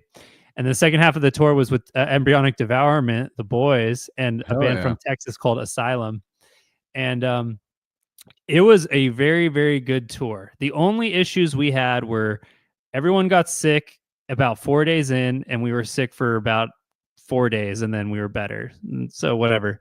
And there was a couple like kind of business merch inventory issues that we had to deal with in our camp. But those are no one's faults but our own. And I have to shout out and commend Defeated Sanity for, I think, pretty much personally inviting To Violently Vomit based on their just, you know, I'm going to say worship of Disgorge. They just, everyone in that band just loves Disgorge. And it was so fun to fucking just be able to deliver the show that they want to see, but also to the crowd. And they really like believed in us, but they were just such the best tour mates. They're so professional.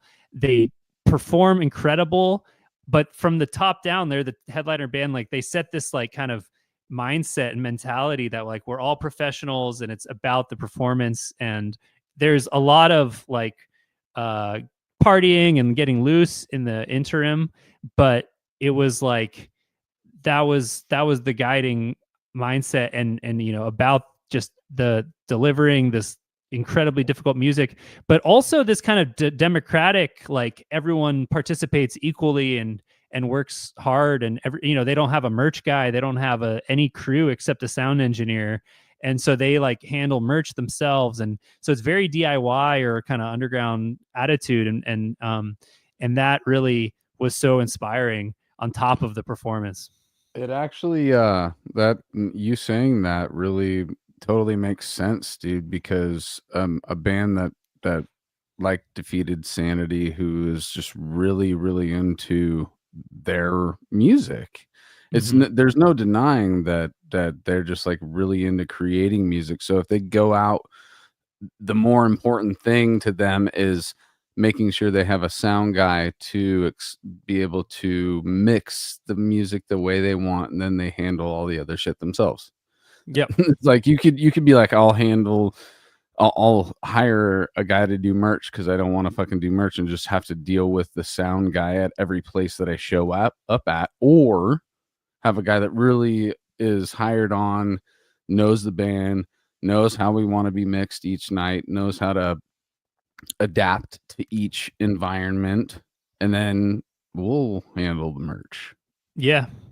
And I think it helps them to have their, you know, to sell their own merch. I often was at our merch table. I mean, always was at our merch table when they would finish, and I would get so anxious waiting for Josh, the singer, obviously, to like come, because there'd always be like 5 minutes before he got there where everyone would queue up, and people would be asking me like, can I get this? Can I get that? I'm like, I'm only selling our shit. I'm not, and I would get so anxious. I'm like, I hope none of these people like walk away because they have to leave or whatever. Right. So that's the only, I was like, maybe they should have a merch guy. But then Josh would show up and then you get every person who buys merch gets to talk to someone from the band, which is cool. Yeah. That's what I was going to say is, and also, and not even like it's a business ploy, but naturally I'm thinking of myself as a fanboy at a show. If a member of the band was behind the table, I would definitely be more likely to buy more shit after him giving me his time, you know? But that's not really the whole point of it. It really is just like at our level, dude, engaging with your fans is much cooler than being an asshole and just trying to be like, I'm here to fucking gig and then I'm out, like what the fuck is that, dude? We're not getting paid big dollars to be able to pull that off anyways. So you just become a dick, Yeah. But really it's like, why you literally, you personally, I'm even saying, just like, think about flying over to Europe.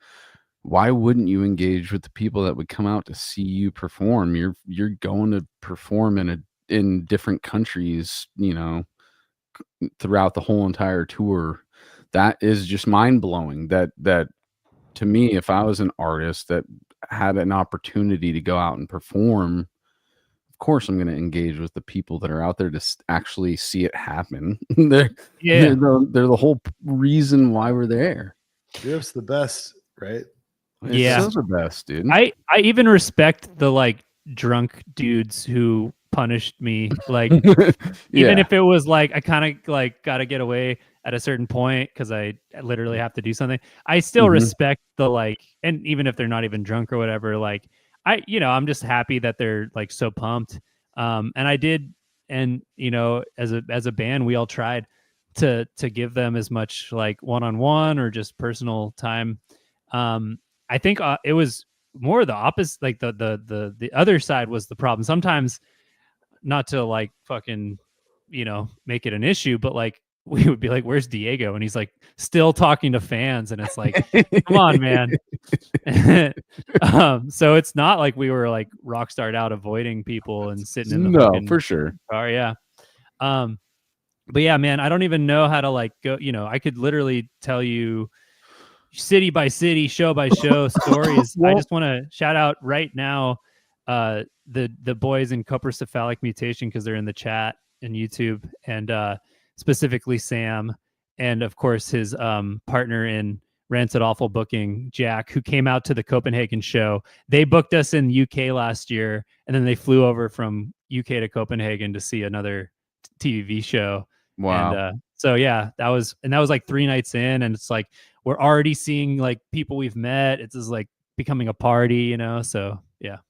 And it's like, it's kind of cool as you being, the professor and the resident homie for countless episodes, to meet those guys in person too, to know that they're like the guests that you virtually already knew and socially on the internet, but never had a physical thing. And you guys just like met up in a different country and went and toured together. That's fucking wild, dude. Oh yeah.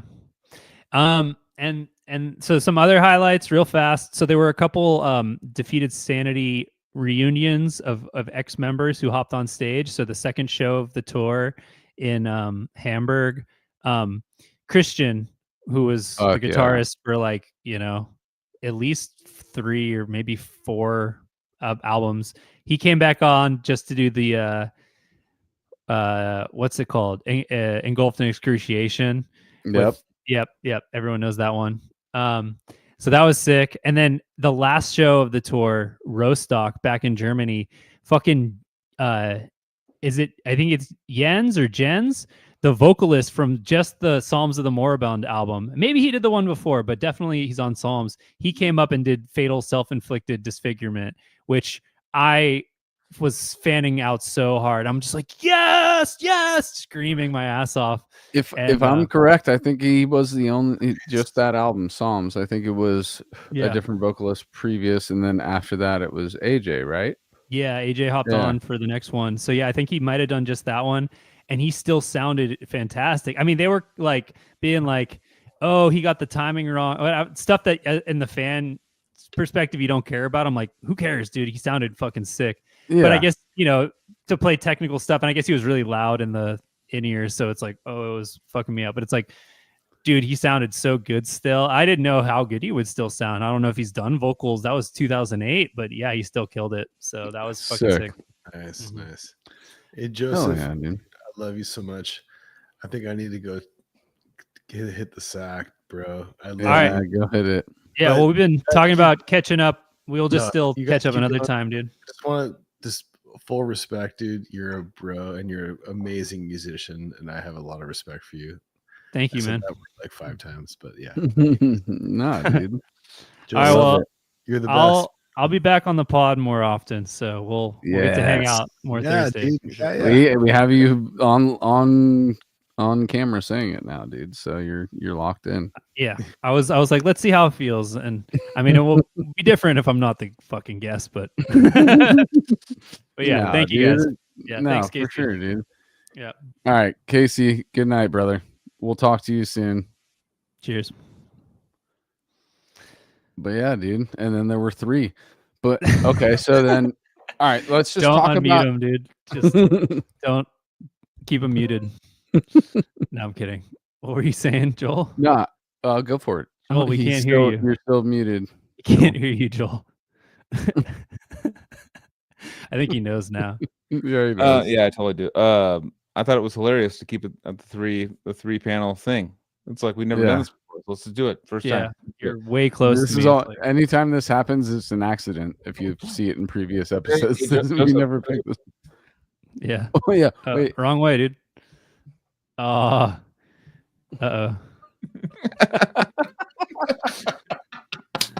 Fuck yeah.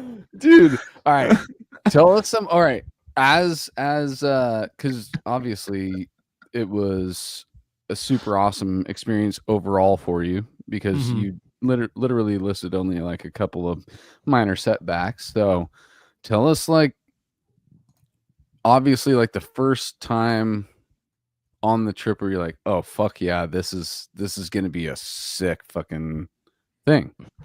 Honestly, even before we played, we're in Berlin. We're staying at a pretty nice airport hotel that has a gym, sauna. I get to use the sauna and like decompress.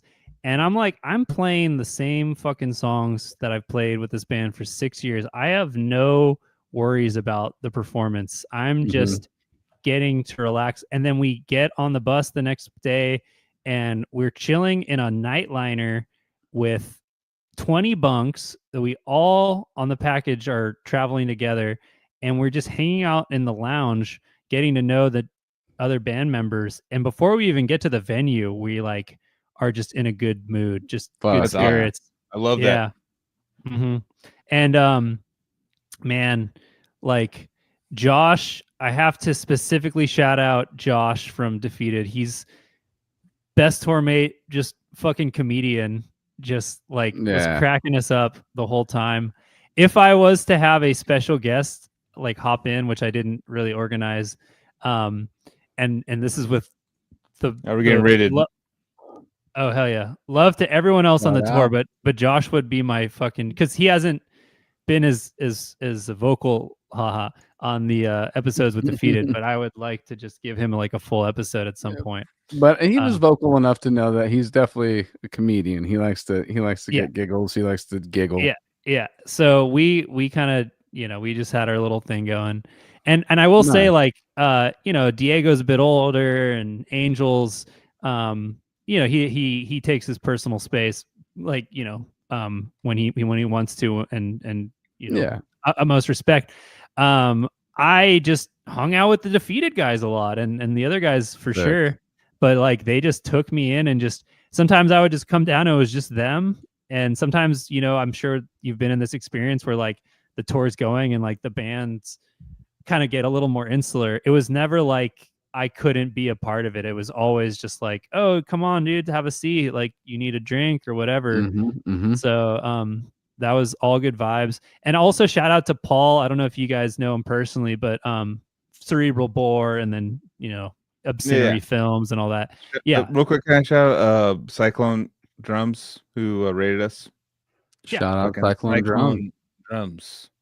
Shout out. Fucking awesome. Thank So you. I'm gonna follow you, Cyclone Drums. I'm gonna when I'm working in the middle of the day, I'm gonna throw you on, and let's jam together. Let's fucking go. Yeah, I might be hanging out. Yeah, I might be hanging out with Paul soon. He's coming to Santa Cruz. He's coming to California. He's also going to be. I shouldn't be saying this. He's been hired to drive for a well-known California band that's going on tour soon. So Decrepit Birth. Maybe. Yeah. I just guessed. I already know. Yeah. For that tour, what's that tour with what kind of Obscura, Atheist, Origin, Decrepit, Fractal Universe. Good for Decrepit and all those other bands. It's awesome, dude. That sounds like that's an amazing fucking lineup. I love it. Yeah, and then Odious Mortem is going to open the San Francisco show, I hear. No, yeah, we're just going to play tracks. Yeah. There may be one day that we're sharing the stage again. Yeah. Okay. So just a couple. I want to get a little bit of mic time to share something of personal significance, which most definitely. I really should do a screen share map kind of this would help to have a visual. But so I'm right now I'm working with my dad on a book project. He started writing a memoir about his grandfather and learning about his grandfather's life. In a sense, it's kind of like a biography as well. And so he was born in a village in Slovakia and immigrated to Berlin and had a very, very famous restaurant. He was Jewish, and the Nazis took his restaurant, deported him to a concentration camp. His kids were deported and then later sent to Auschwitz and murdered. He got out of the concentration camp, didn't know if his kids were alive or not. Never found them ever, obviously never, found them, but reopened his business in Berlin and lived for another 5 years and passed in 1950 at the age of 74 as like a rare case of a German Jew coming back to the country and deciding to stay and rebuild rather than immigrate. So it's like hell of a story. Damn. Obviously, my dad was inspired enough to start writing the book, and I'm helping him edit it and finish it. So in this course of this tour, we did play Slovakia, but that wasn't the closest show to the birth village. Actually, the closest show was, I believe, Vienna. It was only like a couple hours drive away. But if you look, we played like a fucking like diamond around the village. Like we played 4 shows, I think even 5 if you count Budapest, that like outline it. And then there was one show where we drove from Košice, Slovakia, and we drove to Prague in Czech Republic or Czechia. And I like looked at the route we would be taking, which is of course overnight. And I went to sleep knowing that I would wake up and we would have actually passed by the village, just knowing the route. And so it was like of personal significance to me to like get to visit all these places. And he studied in Vienna, and then he worked in Berlin. He had also worked in Hamburg. And so for me, it was like a heritage tour as well. Like I got to like visit all these places. And of course, we're just in the venue. Maybe I go walk for an hour or 2. I don't get to see too much, but in Vienna, I spent a lot of time out, and same with some, Prague, and I really spent a few hours out. But it was just so fucking like cool. And then I immediately started researching when I got back for the book, and I'm like, it's not this abstract place. It's like I was literally just there. I just drove by it, So it really made it. Yeah. So that was, I know. Prague's interesting. I remember Prague, like for me, was like I was with Cryptopsy, and we were, the bottom lobby place. We're all sitting there drinking beers, checking out all the castles on the way and stuff. And we're like, mine, they've seen them a million times. Obviously, they've toured Europe a million times. But I was like, damn, look at that one. They're like, they had knowledge on a bunch of stuff that we were driving by. It was amazing to see.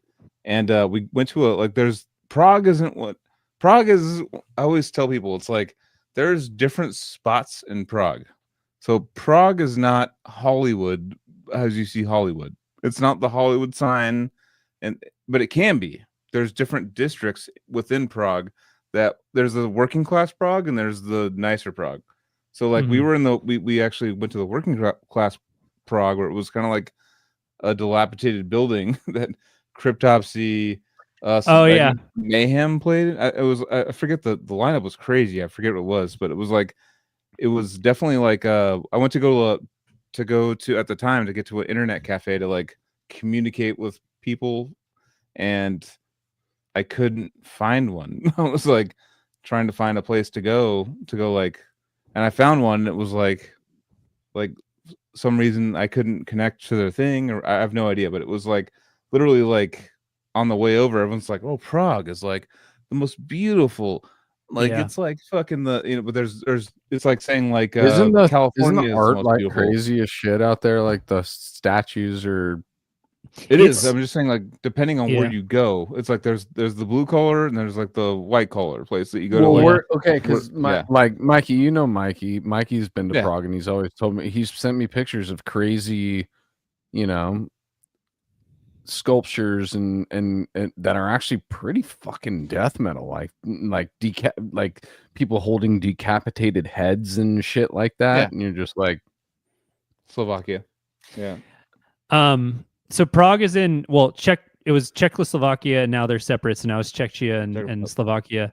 And Prague was the capital of the Bohemian Empire, Bohemia, and it is what Disneyland is trying to cop with the whole castle shit. It's like I hate to reduce it to being like it's like Disneyland, because that actually ruins what I'm trying to say. But it's what Disneyland is trying to be. It's that it's just fucking magic castles. And Old Town, but like actually like really historical, like old, magical castles, not fucking built in 1950 in fucking Southern California.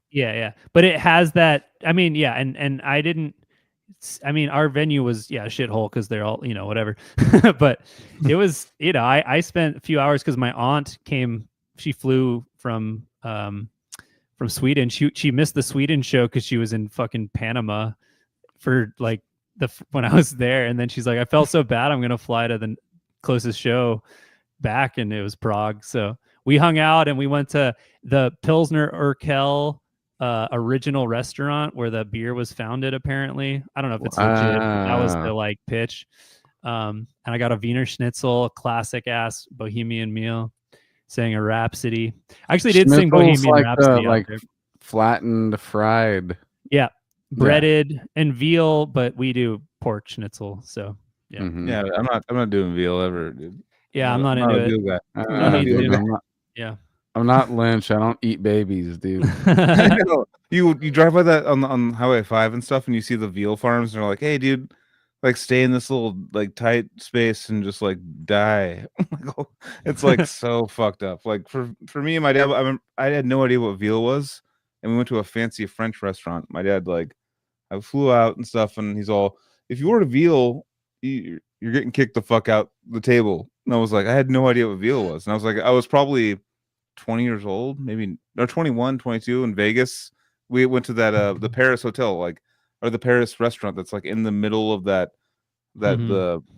whole thing. And he's like, "You can get whatever you want." He was like feeling all generous. He's like, "I've been saving the whole year, get whatever you want, but like if you get veal, like you can get the fuck out of here." And I was like, "What the fuck's veal, dude?" I had no idea at the time. I had no idea what it was, so I was like, what other versions of baby animals do people eat besides veal? Fucking eggs.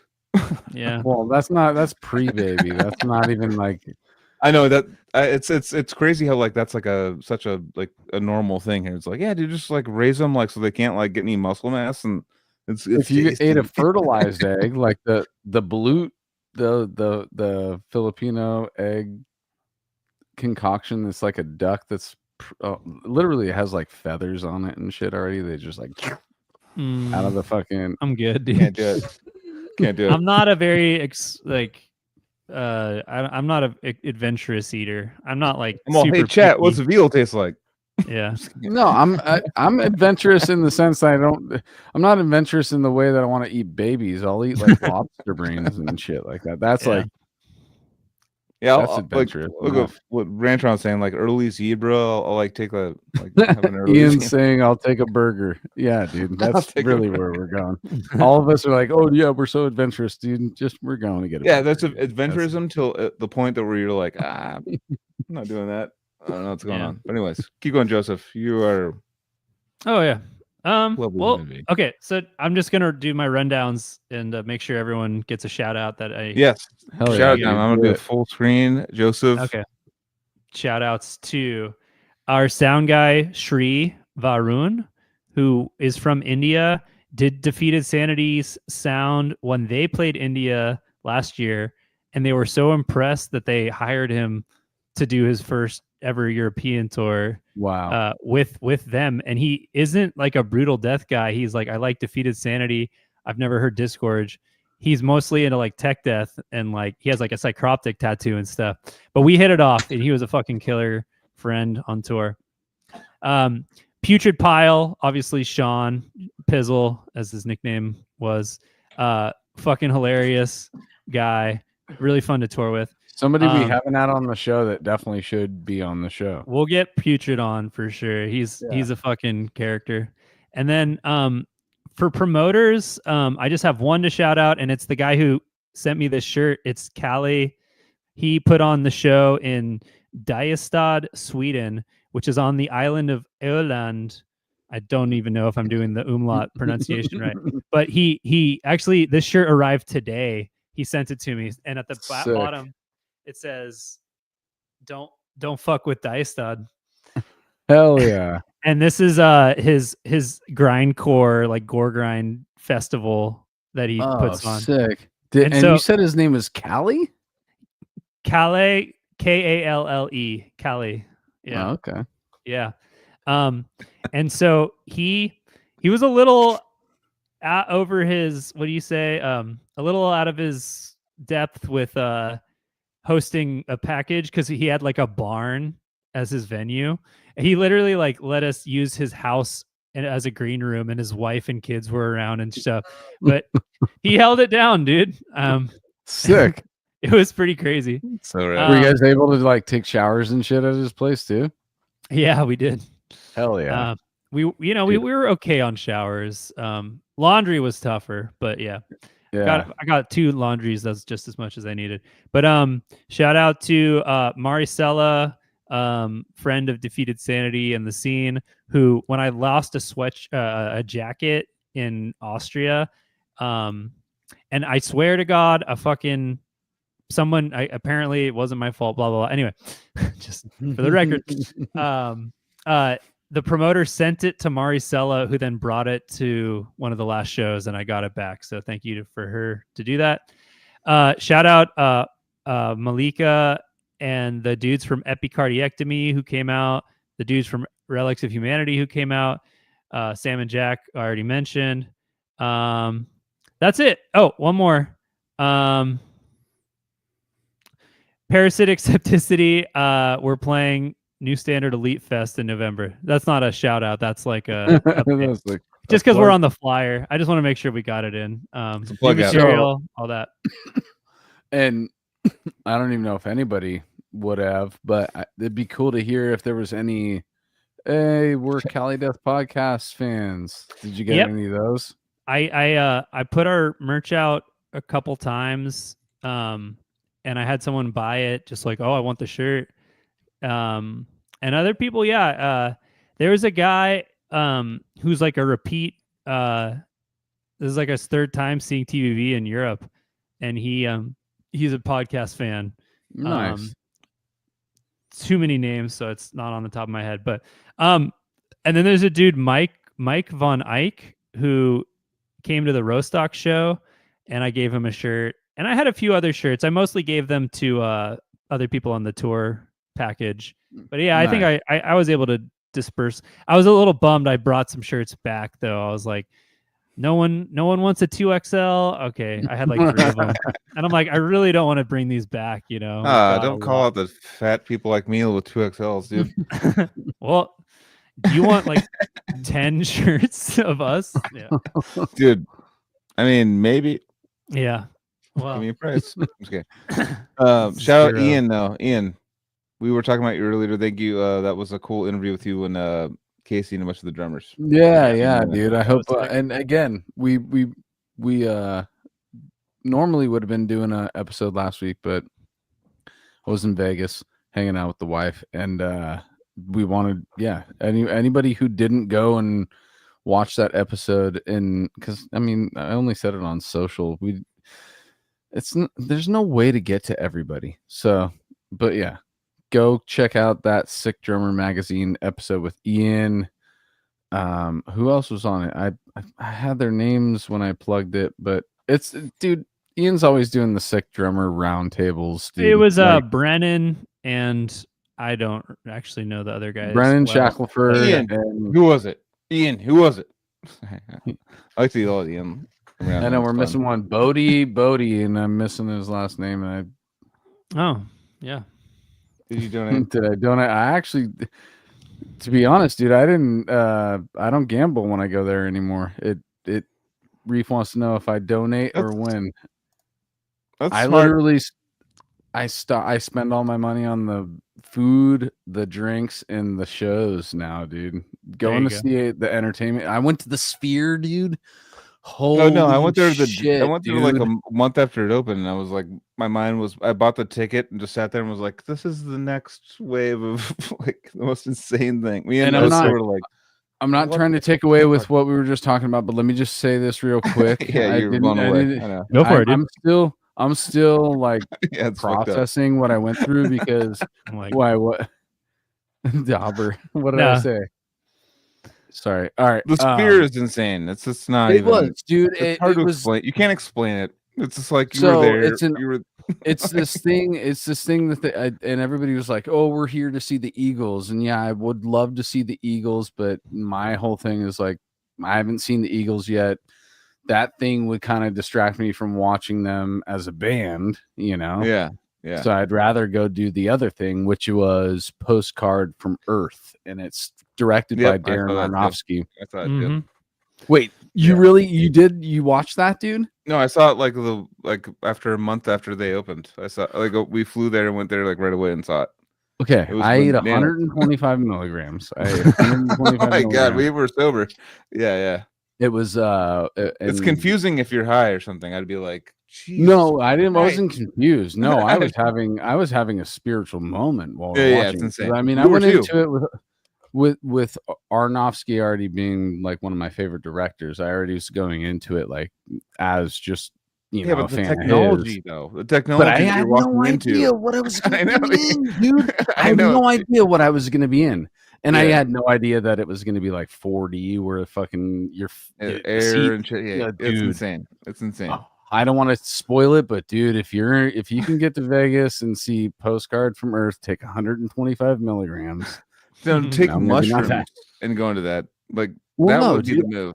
I had a moment where I was looking at all the people during it, like we're all fucked. You know, we're all fucked. You guys are all laughing. Well, it's basically the new wave of I think that as far as entertainment, we should talk about music and stuff, like going to concerts. Like, you know, I'm a big Sleep Token fan. They released a new song today, but then they also released a new arena tour, which their sound is not going to be very good, and it's not going to sound very good, and it's going to be very. Why do you know that? Because I've seen a million of them. So it's like unless you're going to stand up front and pay for the $800 tickets, if you wanted the $200 tickets to see that you saw the guy that wears his mask, that's cool. But that's totally cool. That's fine. If you want to see the mask guy and like see the little guy that's like this big, if you want to see that guy that's this big, that's you spend like $500 for. 99, bro. Slipknot self. I know. What up?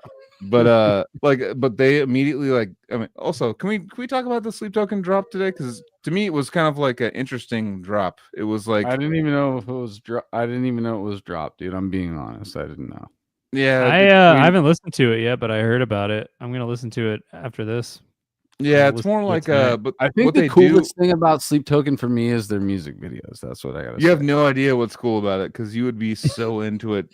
You'd be so into it. Like the reason why I like the visual aspects of their music. No, but the reason videos, why for the sure. date is this date is people had to decode it through like certain different like things and clues and stuff, and like had to figure out that the date was like gonna be today. It's like What does it mean, dude? Your David Lynch ass would be all about it. I know my ass would definitely be about it, dude.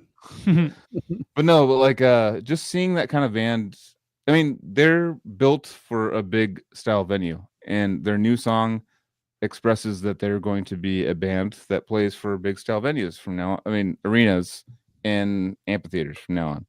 It's like it's basically a they're So what they're does that basically mean going about like their sound though? Like you said, they're gonna sound shitty. not shitty, no, not at all. I mean, as far as like compared to like their old songs, probably not, because when you get into like a really small venue and stuff, you can hear everything that's going on, and Joseph can tell you this. But like going into a big like a bouncy arena, it's like you want to hear like a Limp Bizkit go like, yeah, dun dun dun dun dun. I want to break stuff. Yeah, I remember. I want to break stuff. So I've actually seen System of a Down at that Oakland arena when I was like 15. That's fun.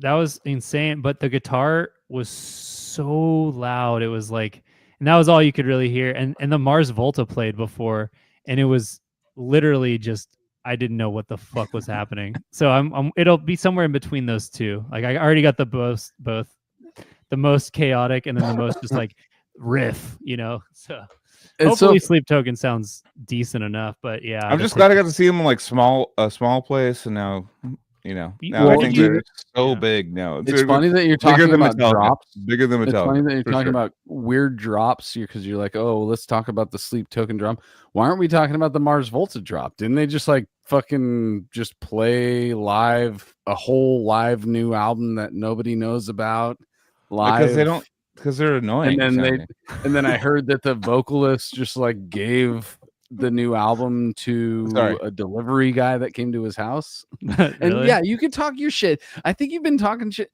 Gabe Sieber texted me and was like, dude, I just saw Mars Volta and Deftones. This was about a week ago. He's like, Mars Volta stole the show. Like, fuck the Def. He was like, and he's from Sacramento.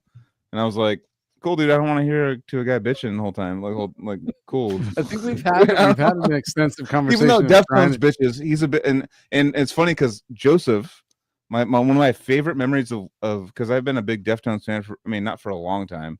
I mean, yes, for a long time, but there was a big part of my life where I did not listen to them. And then Tosin Abasi, when I was on tour with him, he was like, dude, the Diamond Eyes is really good. You should listen to Deftones again. And I was like, all right, I'll listen to it again.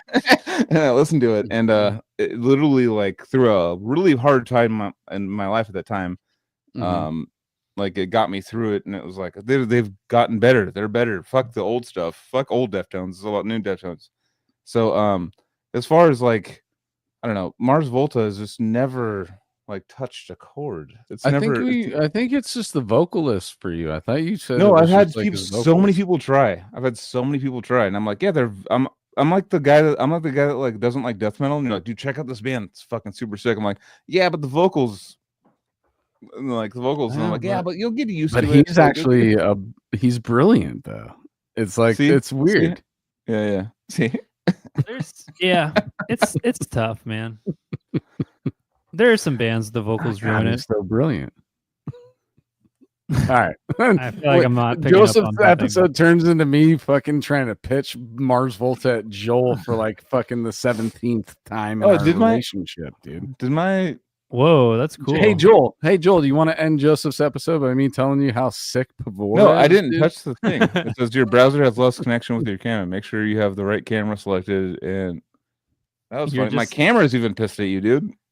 Yeah, man. Wait. Oh, dude. I actually, side note, I never once muted Joel for the first episode that I had control. Damn. A very benevolent host, admin. Dude, you were Joseph. Today. Before we wrap this up, dude, did we not hit anything you wanted to get to? that was very comprehensive. I was more worried. I hope Joel comes back, but that was a lot easier to get everything in than I expected it. Nice. And I want to thank you guys for letting me yabber. How did it feel as a guest versus a host? Oh, dude, better. It's fun. I like it when it's like, oh, we better get back to him. It's like, yes, that's me. Let's get back to me. Hey, all right. Well, hey, dude, that's rad. There's dude. so many things I want to talk to you about, like about what you've studied, how you're like psychology, and like what you've, because me and you've had like serious talks like one-on-one at bars and stuff, and I feel like you have a lot of knowledge. We call you the professor. You're like, I'm not the professor. No, I'm not the guy. But you are very smart, and you've started. So actually, my main question to you that I've been waiting to ask you is, where does that come from? Where you have a hyper fascination with learning things really quickly. Not really quickly, but at the same time, your learning technique is very impressive. You're like, I'm playing the accordion. I would like to play in the scourge now. So I'm going to, you know what I mean? Like you'll make that change, and like you're very tactical. It's pretty selective in certain areas of experience. So like I can do music. I cannot do visual art for shit. I can't draw. I gave that up when I was like in 7th grade. I'm just not a visual artist. And I just decided to focus on other stuff. Music I can do. I don't know another language, I'm like, a little Spanish, whatever, but like so I just really focused on a couple things like music, and then like kind of this like between math and language, not language, but like literature, like philosophy, whatever. Like, I really just kind of focus on those two things, and then they happen to be general enough within their areas that it gives you a bit of breadth. But I think I'm pretty selective about it, and I've been able to say like, oh, like don't learn about that. That's not interesting, and just focus on what I am interested in. And so that gives me, and what I'm interested in and what I do are interesting to other people. So it gives me that kind of like, oh, he's entertaining or he's interesting to talk to, and I respect and appreciate people that see that in me. And I try to be that for them and give that to them. But it's, I don't know how to fucking, Anthony knows a lot more about cars than me is one way of making the point. So, oh, hello, Anthony. Fuck. I should have said Joel knows a lot more about IT than me, and that would have made the same point. But no, I think, okay, the learning style, man, just don't give into the brain rot, dude. Just try to fucking stay above that. What is brain rot to you? What is brain rot to you? Like back in the day it was television, and now it's just doom scrolling. Yeah, just stay above that. Like have some integrity about like quality control about what you're thinking about, what's going into your mind, and don't reduce yourself just because other people are like watching it or whatever. Like fucking grab a book off the shelf of your friend's house and start reading, or just like hold yourself to that standard of wanting to be interested in stuff that's like actually nourishing. Add to that, like the younger kids, like just starting the sentence, grab a book. Yeah, what? I'm being real. Like my oldest is 13. He reads on a screen. Yeah, like I try and like, hey, dude, like any opportunity. What's the solution to this? What's the solution to this then? Like I might be in that realm of. I am still like the physical guy. I do like to flip through a page. I do, like a weirdo, sniff a book. Like the smell of the pages still like is a nostalgic thing for me. It's I read more on my phone than I do literally physical books, just because it's easier and whatever. But just it's always the choice. There's also fucking dumb books, but just choose to follow the part of your motivation that's like, I want to find something that's not just for like a small entertaining giggle or whatever. Like I want something a little bit more nourishing and something that expands how I view the world, or just gives me a, and I'm not great with memory. I have like, I have issues. Like I'm not like fucking encyclopedic about anything. But I think mean, I some have of the terms you dropped off today were pretty encyclopedic. And I will Yeah. say on all the episodes up that you've been our encyclopedia. Well, okay. So in Defeated Sanity, they call Jacopedia sometimes. Because, dude, honestly, it was like they were talking about like hair of the dog, and someone's like, "Oh, I wonder where that phrase comes from." And Jacob was like, "Actually, hair of the dog is from the 18th century, and this doctor said, you treat the dog by with the hair." And they were just like, "Look, get a fucking load of Jacopedia over here," like riffing on him for knowing it. But he has that like kind of know-it-all, like I know everything, and I want to tell everybody that I do. I do think I love Jacob. I do think that a lot of the just social media stuff is, I think, should be banned. I would vote for banning social media because I feel like it's made humans dumber, and I feel like it's measurable. Like I feel like, well, if you want someone to measure it, we can to measure what they first see is true, or whatever bias they have will be confirmed or not denied. And I feel like back in the day, it was just kind of like, if you want to find it, you got to go read for it. You got to find it. It's like kind of like back in the day, if you want to go to get that CD, you got to go to the record store. Like you can't just get it at the snap of a finger. You have to fucking find it. You have to not just be like, I'm gonna search for, because someone's like arguing with you online. Like I have to search for the thing that will defend my bias. I feel like just living life and not being in these bubbles anymore. I feel like social media is a very bad thing, and we're going to find out about it later in life when we're old people, and we're all going to look back on it like, what the fuck were we doing? And I really don't think it's good. I mean, it's good for bands getting their music out there and stuff like that. I love that. There's so many bands we've never heard of if it wasn't for social media. But at the same time, I feel like people, like dumb people having ideas, has really fucked us. And I think that we're gonna have to, and it's not political. But go ahead. Yeah, did you have something to say? I don't know. I did have something to say, but it was kind of, I was already. I wasn't cutting you off, Joel. I was just being like, and then Anthony, you can say. I thought you were calling. You're like, can I go next? Yeah. No. I was for a second. I did, but then I was like, wait, that's a dumb statement. Because when you said that, I was also, talking or thinking about like attention situations. Yeah.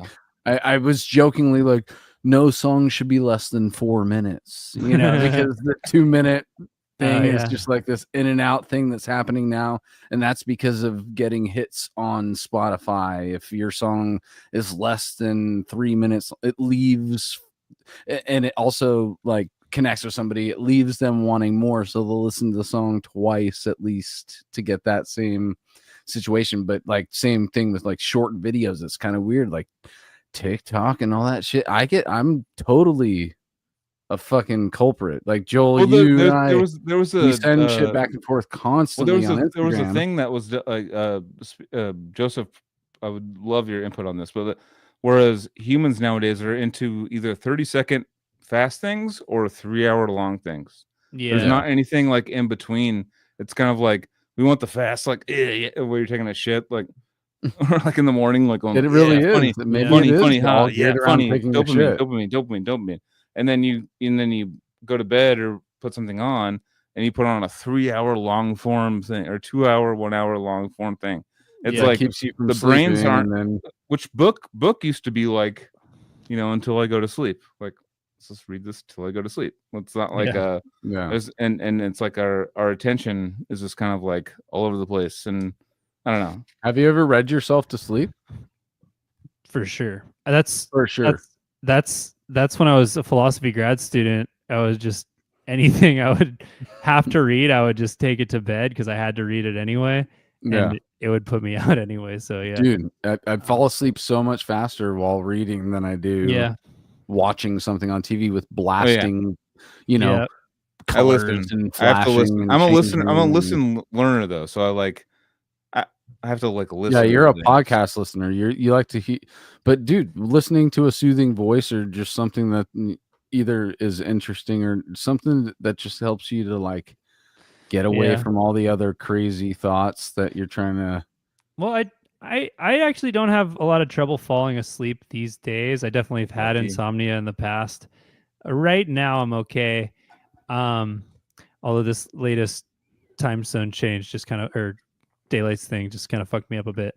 But I'm yeah, I don't sitting know. on the beach in Hawaii, dude. If I ever have a problem, I have my exact spot where I'm sitting in Ko'olina, dude, and on Oahu, dude. I'm sitting right there on the beach, dude, and I know exactly what I'm looking at. I know all the trees, and I'm just sitting there, dude. You That's have how like I fall a asleep, dude. okay, like a vision or Yeah. I put myself in like another environment and just make it powerful enough to where none of the other thoughts are coming in, because when I'm sitting in that actual place, when I'm there, same thing's happening, you know. Can I give you guys a deep dark secret, which Give it is to me. Yes, go deep. Give it to us. I sometimes I get over music, dude. Oh yeah. I just can't do it. Sometimes sometimes I'm more of a comedy band myself. Yeah. Sometimes music is like, man, I did this so hard for so long. How do people keep it up? Like, and then you meet a guy like Lille who's like, I mean, he's attached to a certain era, but he's just like, I just listen to music all the time. And I'm like, wow, like that's incredible. I can't do that anymore. I do, but here's the thing. That's huge. If I do a long day of work and it's teaching at like UC and then I like to listen to music after. But if I go teach a full day of music lessons, then you for sure know I'm listening to like comedy. That's natural, dude. Yeah. That's natural, dude. And that's kind of where I'm at too. Yeah. It's like at work, if I feel a little pep in my step and I kind of need some background music, I'll hit up some tunes or whatever. But if I'm just like, all right, I'm gonna kind of autopilot what I'm doing at work, but focus on something else that's interesting, that's either funny or whatever. It's definitely people talking, Yeah. And it's actually much better for my ears, dude, because the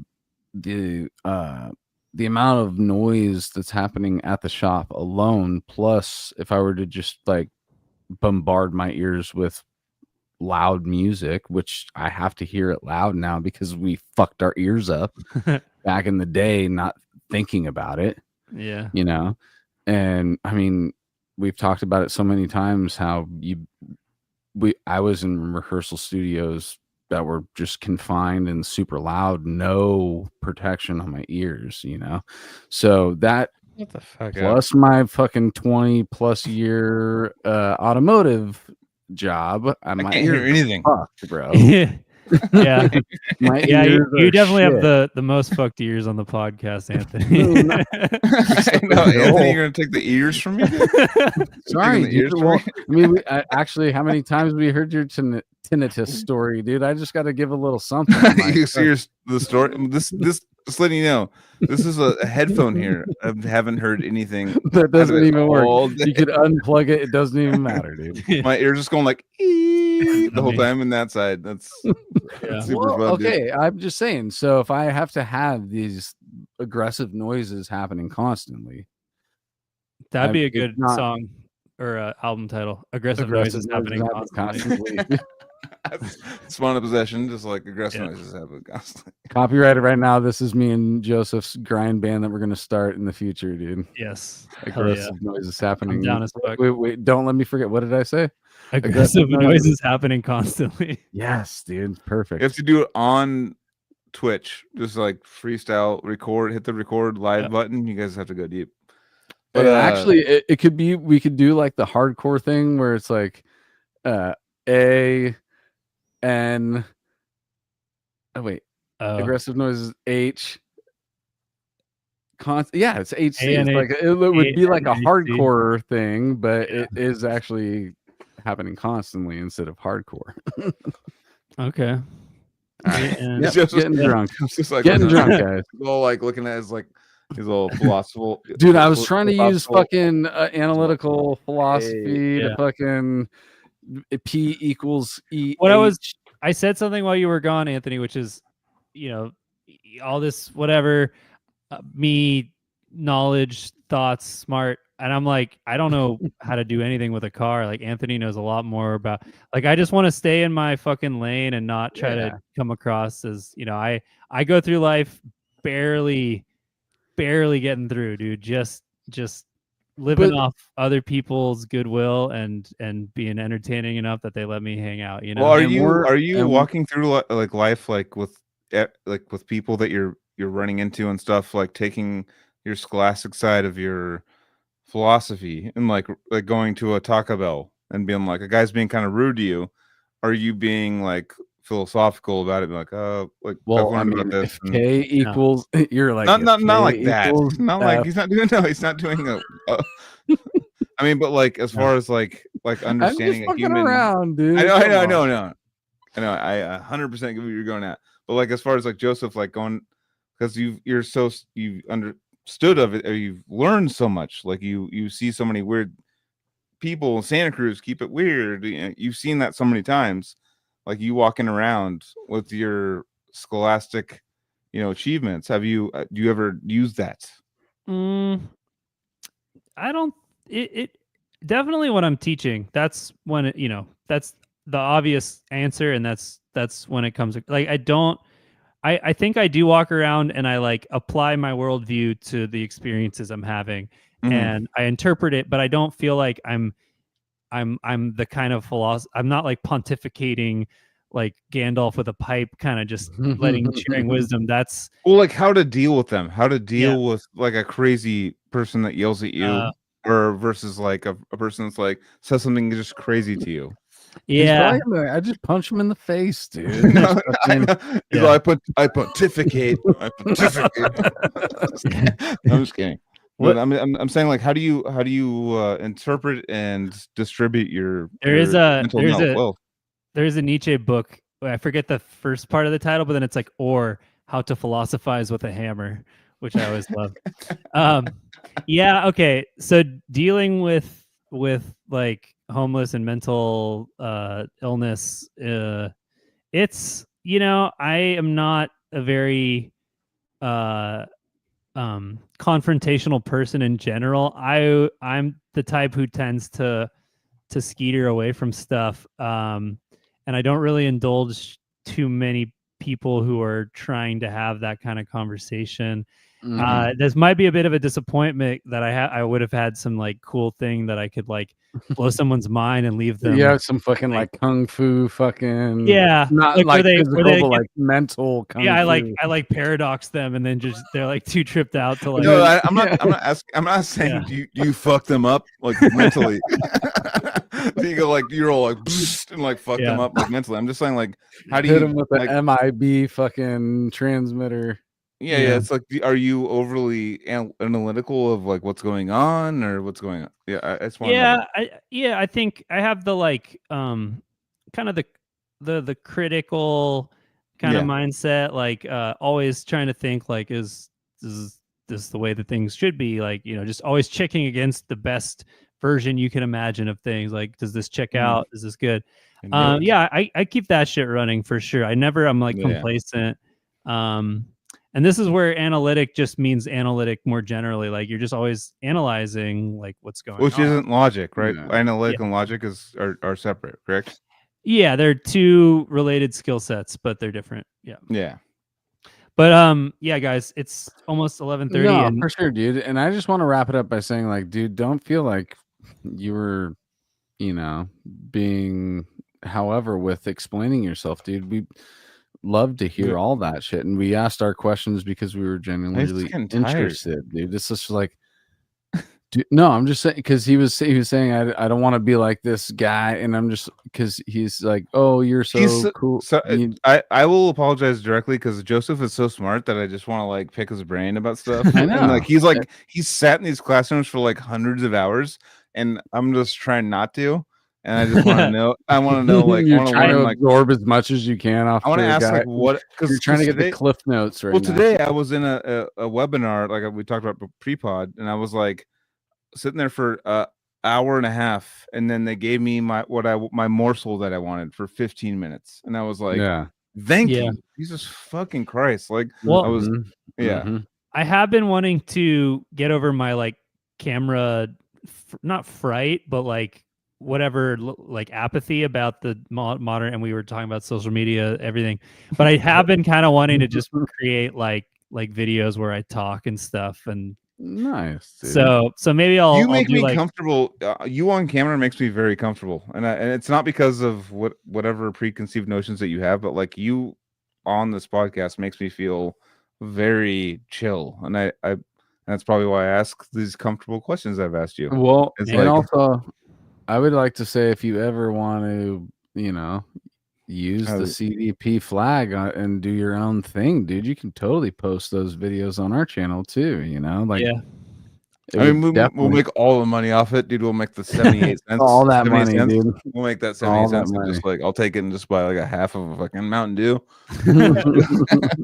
No, but Joseph, you've been a very important part of this podcast. You started it with Casey and Co-founder. watching like those early episodes. I was very nervous to even like go. I was like, I don't know what you guys are doing. I was like very nervous to even put myself out there, and watching you guys do it and then do the Decrepit Birth thing, where I got to go on and stuff and do the Anthony episode and all the things.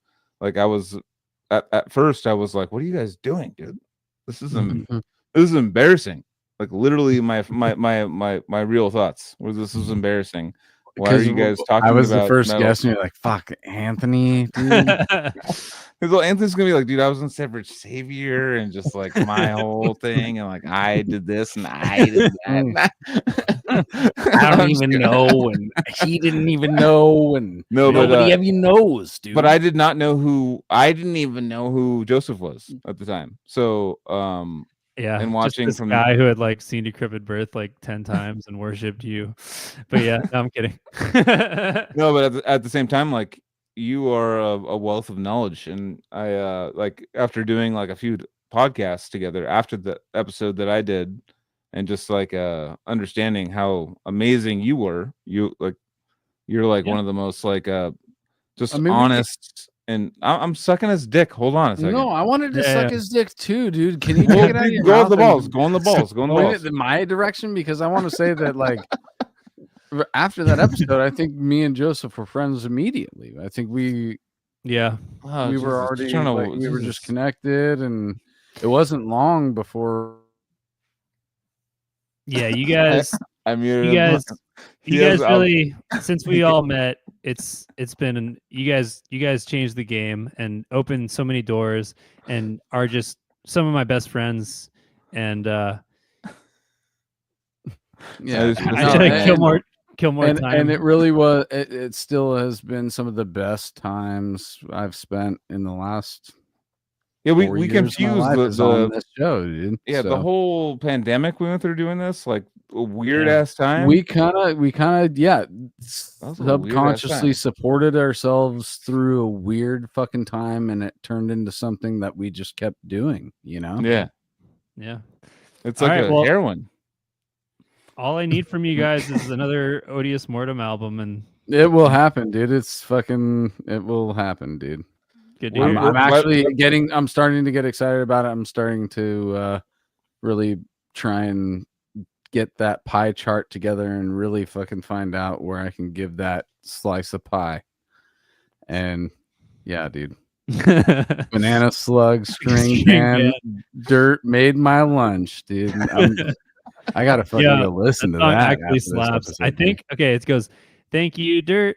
Thanks a bunch for my salad, my sandwich, my something and bunch. Cause dirt, you made my lunch. You'll hear that line with the words I forgot, and it'll slap, dude. Yeah, I gotta go already. Yeah, my dad actually got me into Frank Zappa as a kid, and there was called God damn it, it was about Stinkfoot. Stinkfoot. It was all about Stinkfoot, about this guy with the stinky foot. It's all he's old, dude. The shark goes underwater. It's a full story by Frank Zappa. Tries to bite the foot. It's stinky because it smells like shit. And it's like as a kid, I was cracking up. Like I'm like, this is hilarious. Like before I even know what music is. But anyways, we're outroing with your intro because I need to see that again. Okay. I gotta see it again too, dude. I love it. All right, love everybody, have a great time. Go drink your Battle Forge coffee. Go rehearse at Generator Rehearsal Studios at that brand new room, and come back next week or couple weeks, for life, dude. Cali Death Podcast for life, dude. There's still shirts. I don't know if the store is open. It should. I don't either. Just DM us or whatever. We'll fucking figure that out somehow. Yeah. What? How do you find? What do you need, Joel? I'm trying to. Is that it? There it is. Yeah. BigCartel.com. Yeah. Cali Death Podcast.BigCartel.com. Yeah, dude. I want to watch this for video. I love this episode so much, dude. I had a great time, dude. Joseph, I actually really am stoked that we got to like really get down through the layers of the professor, dude. And it seems like there's more, dude. I want to keep going, so we'll do it. We'll do it again sometime. But Part 2, start like a side podcast of like kind of like the uneducated dumb guy and the smart guy. I want to so funny, dude. To shoot topics back and forth. I would love that. What is so strange is that the professor's been on this thing for so long with us, and I'm asking him for a part 2 right now. It's like I know. Yeah, it's dude. Wild. Part like 70. Fuck having guests, dude. Yeah, let's just keep it in the family, man. Actually, all right, dude. Let's do it. That. Yeah, I kind of like that. All right, we'll talk about it offline. All right, dude. All right. Dirt made my lunch, dude. Love you guys. Cheers. Love you.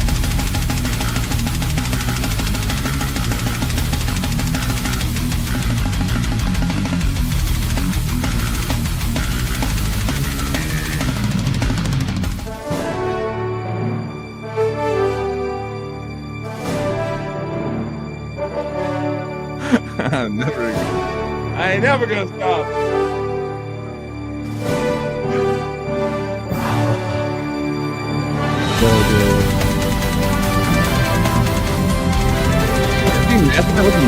The plastic comes in pretty quick, dude. I want to see how it all ends.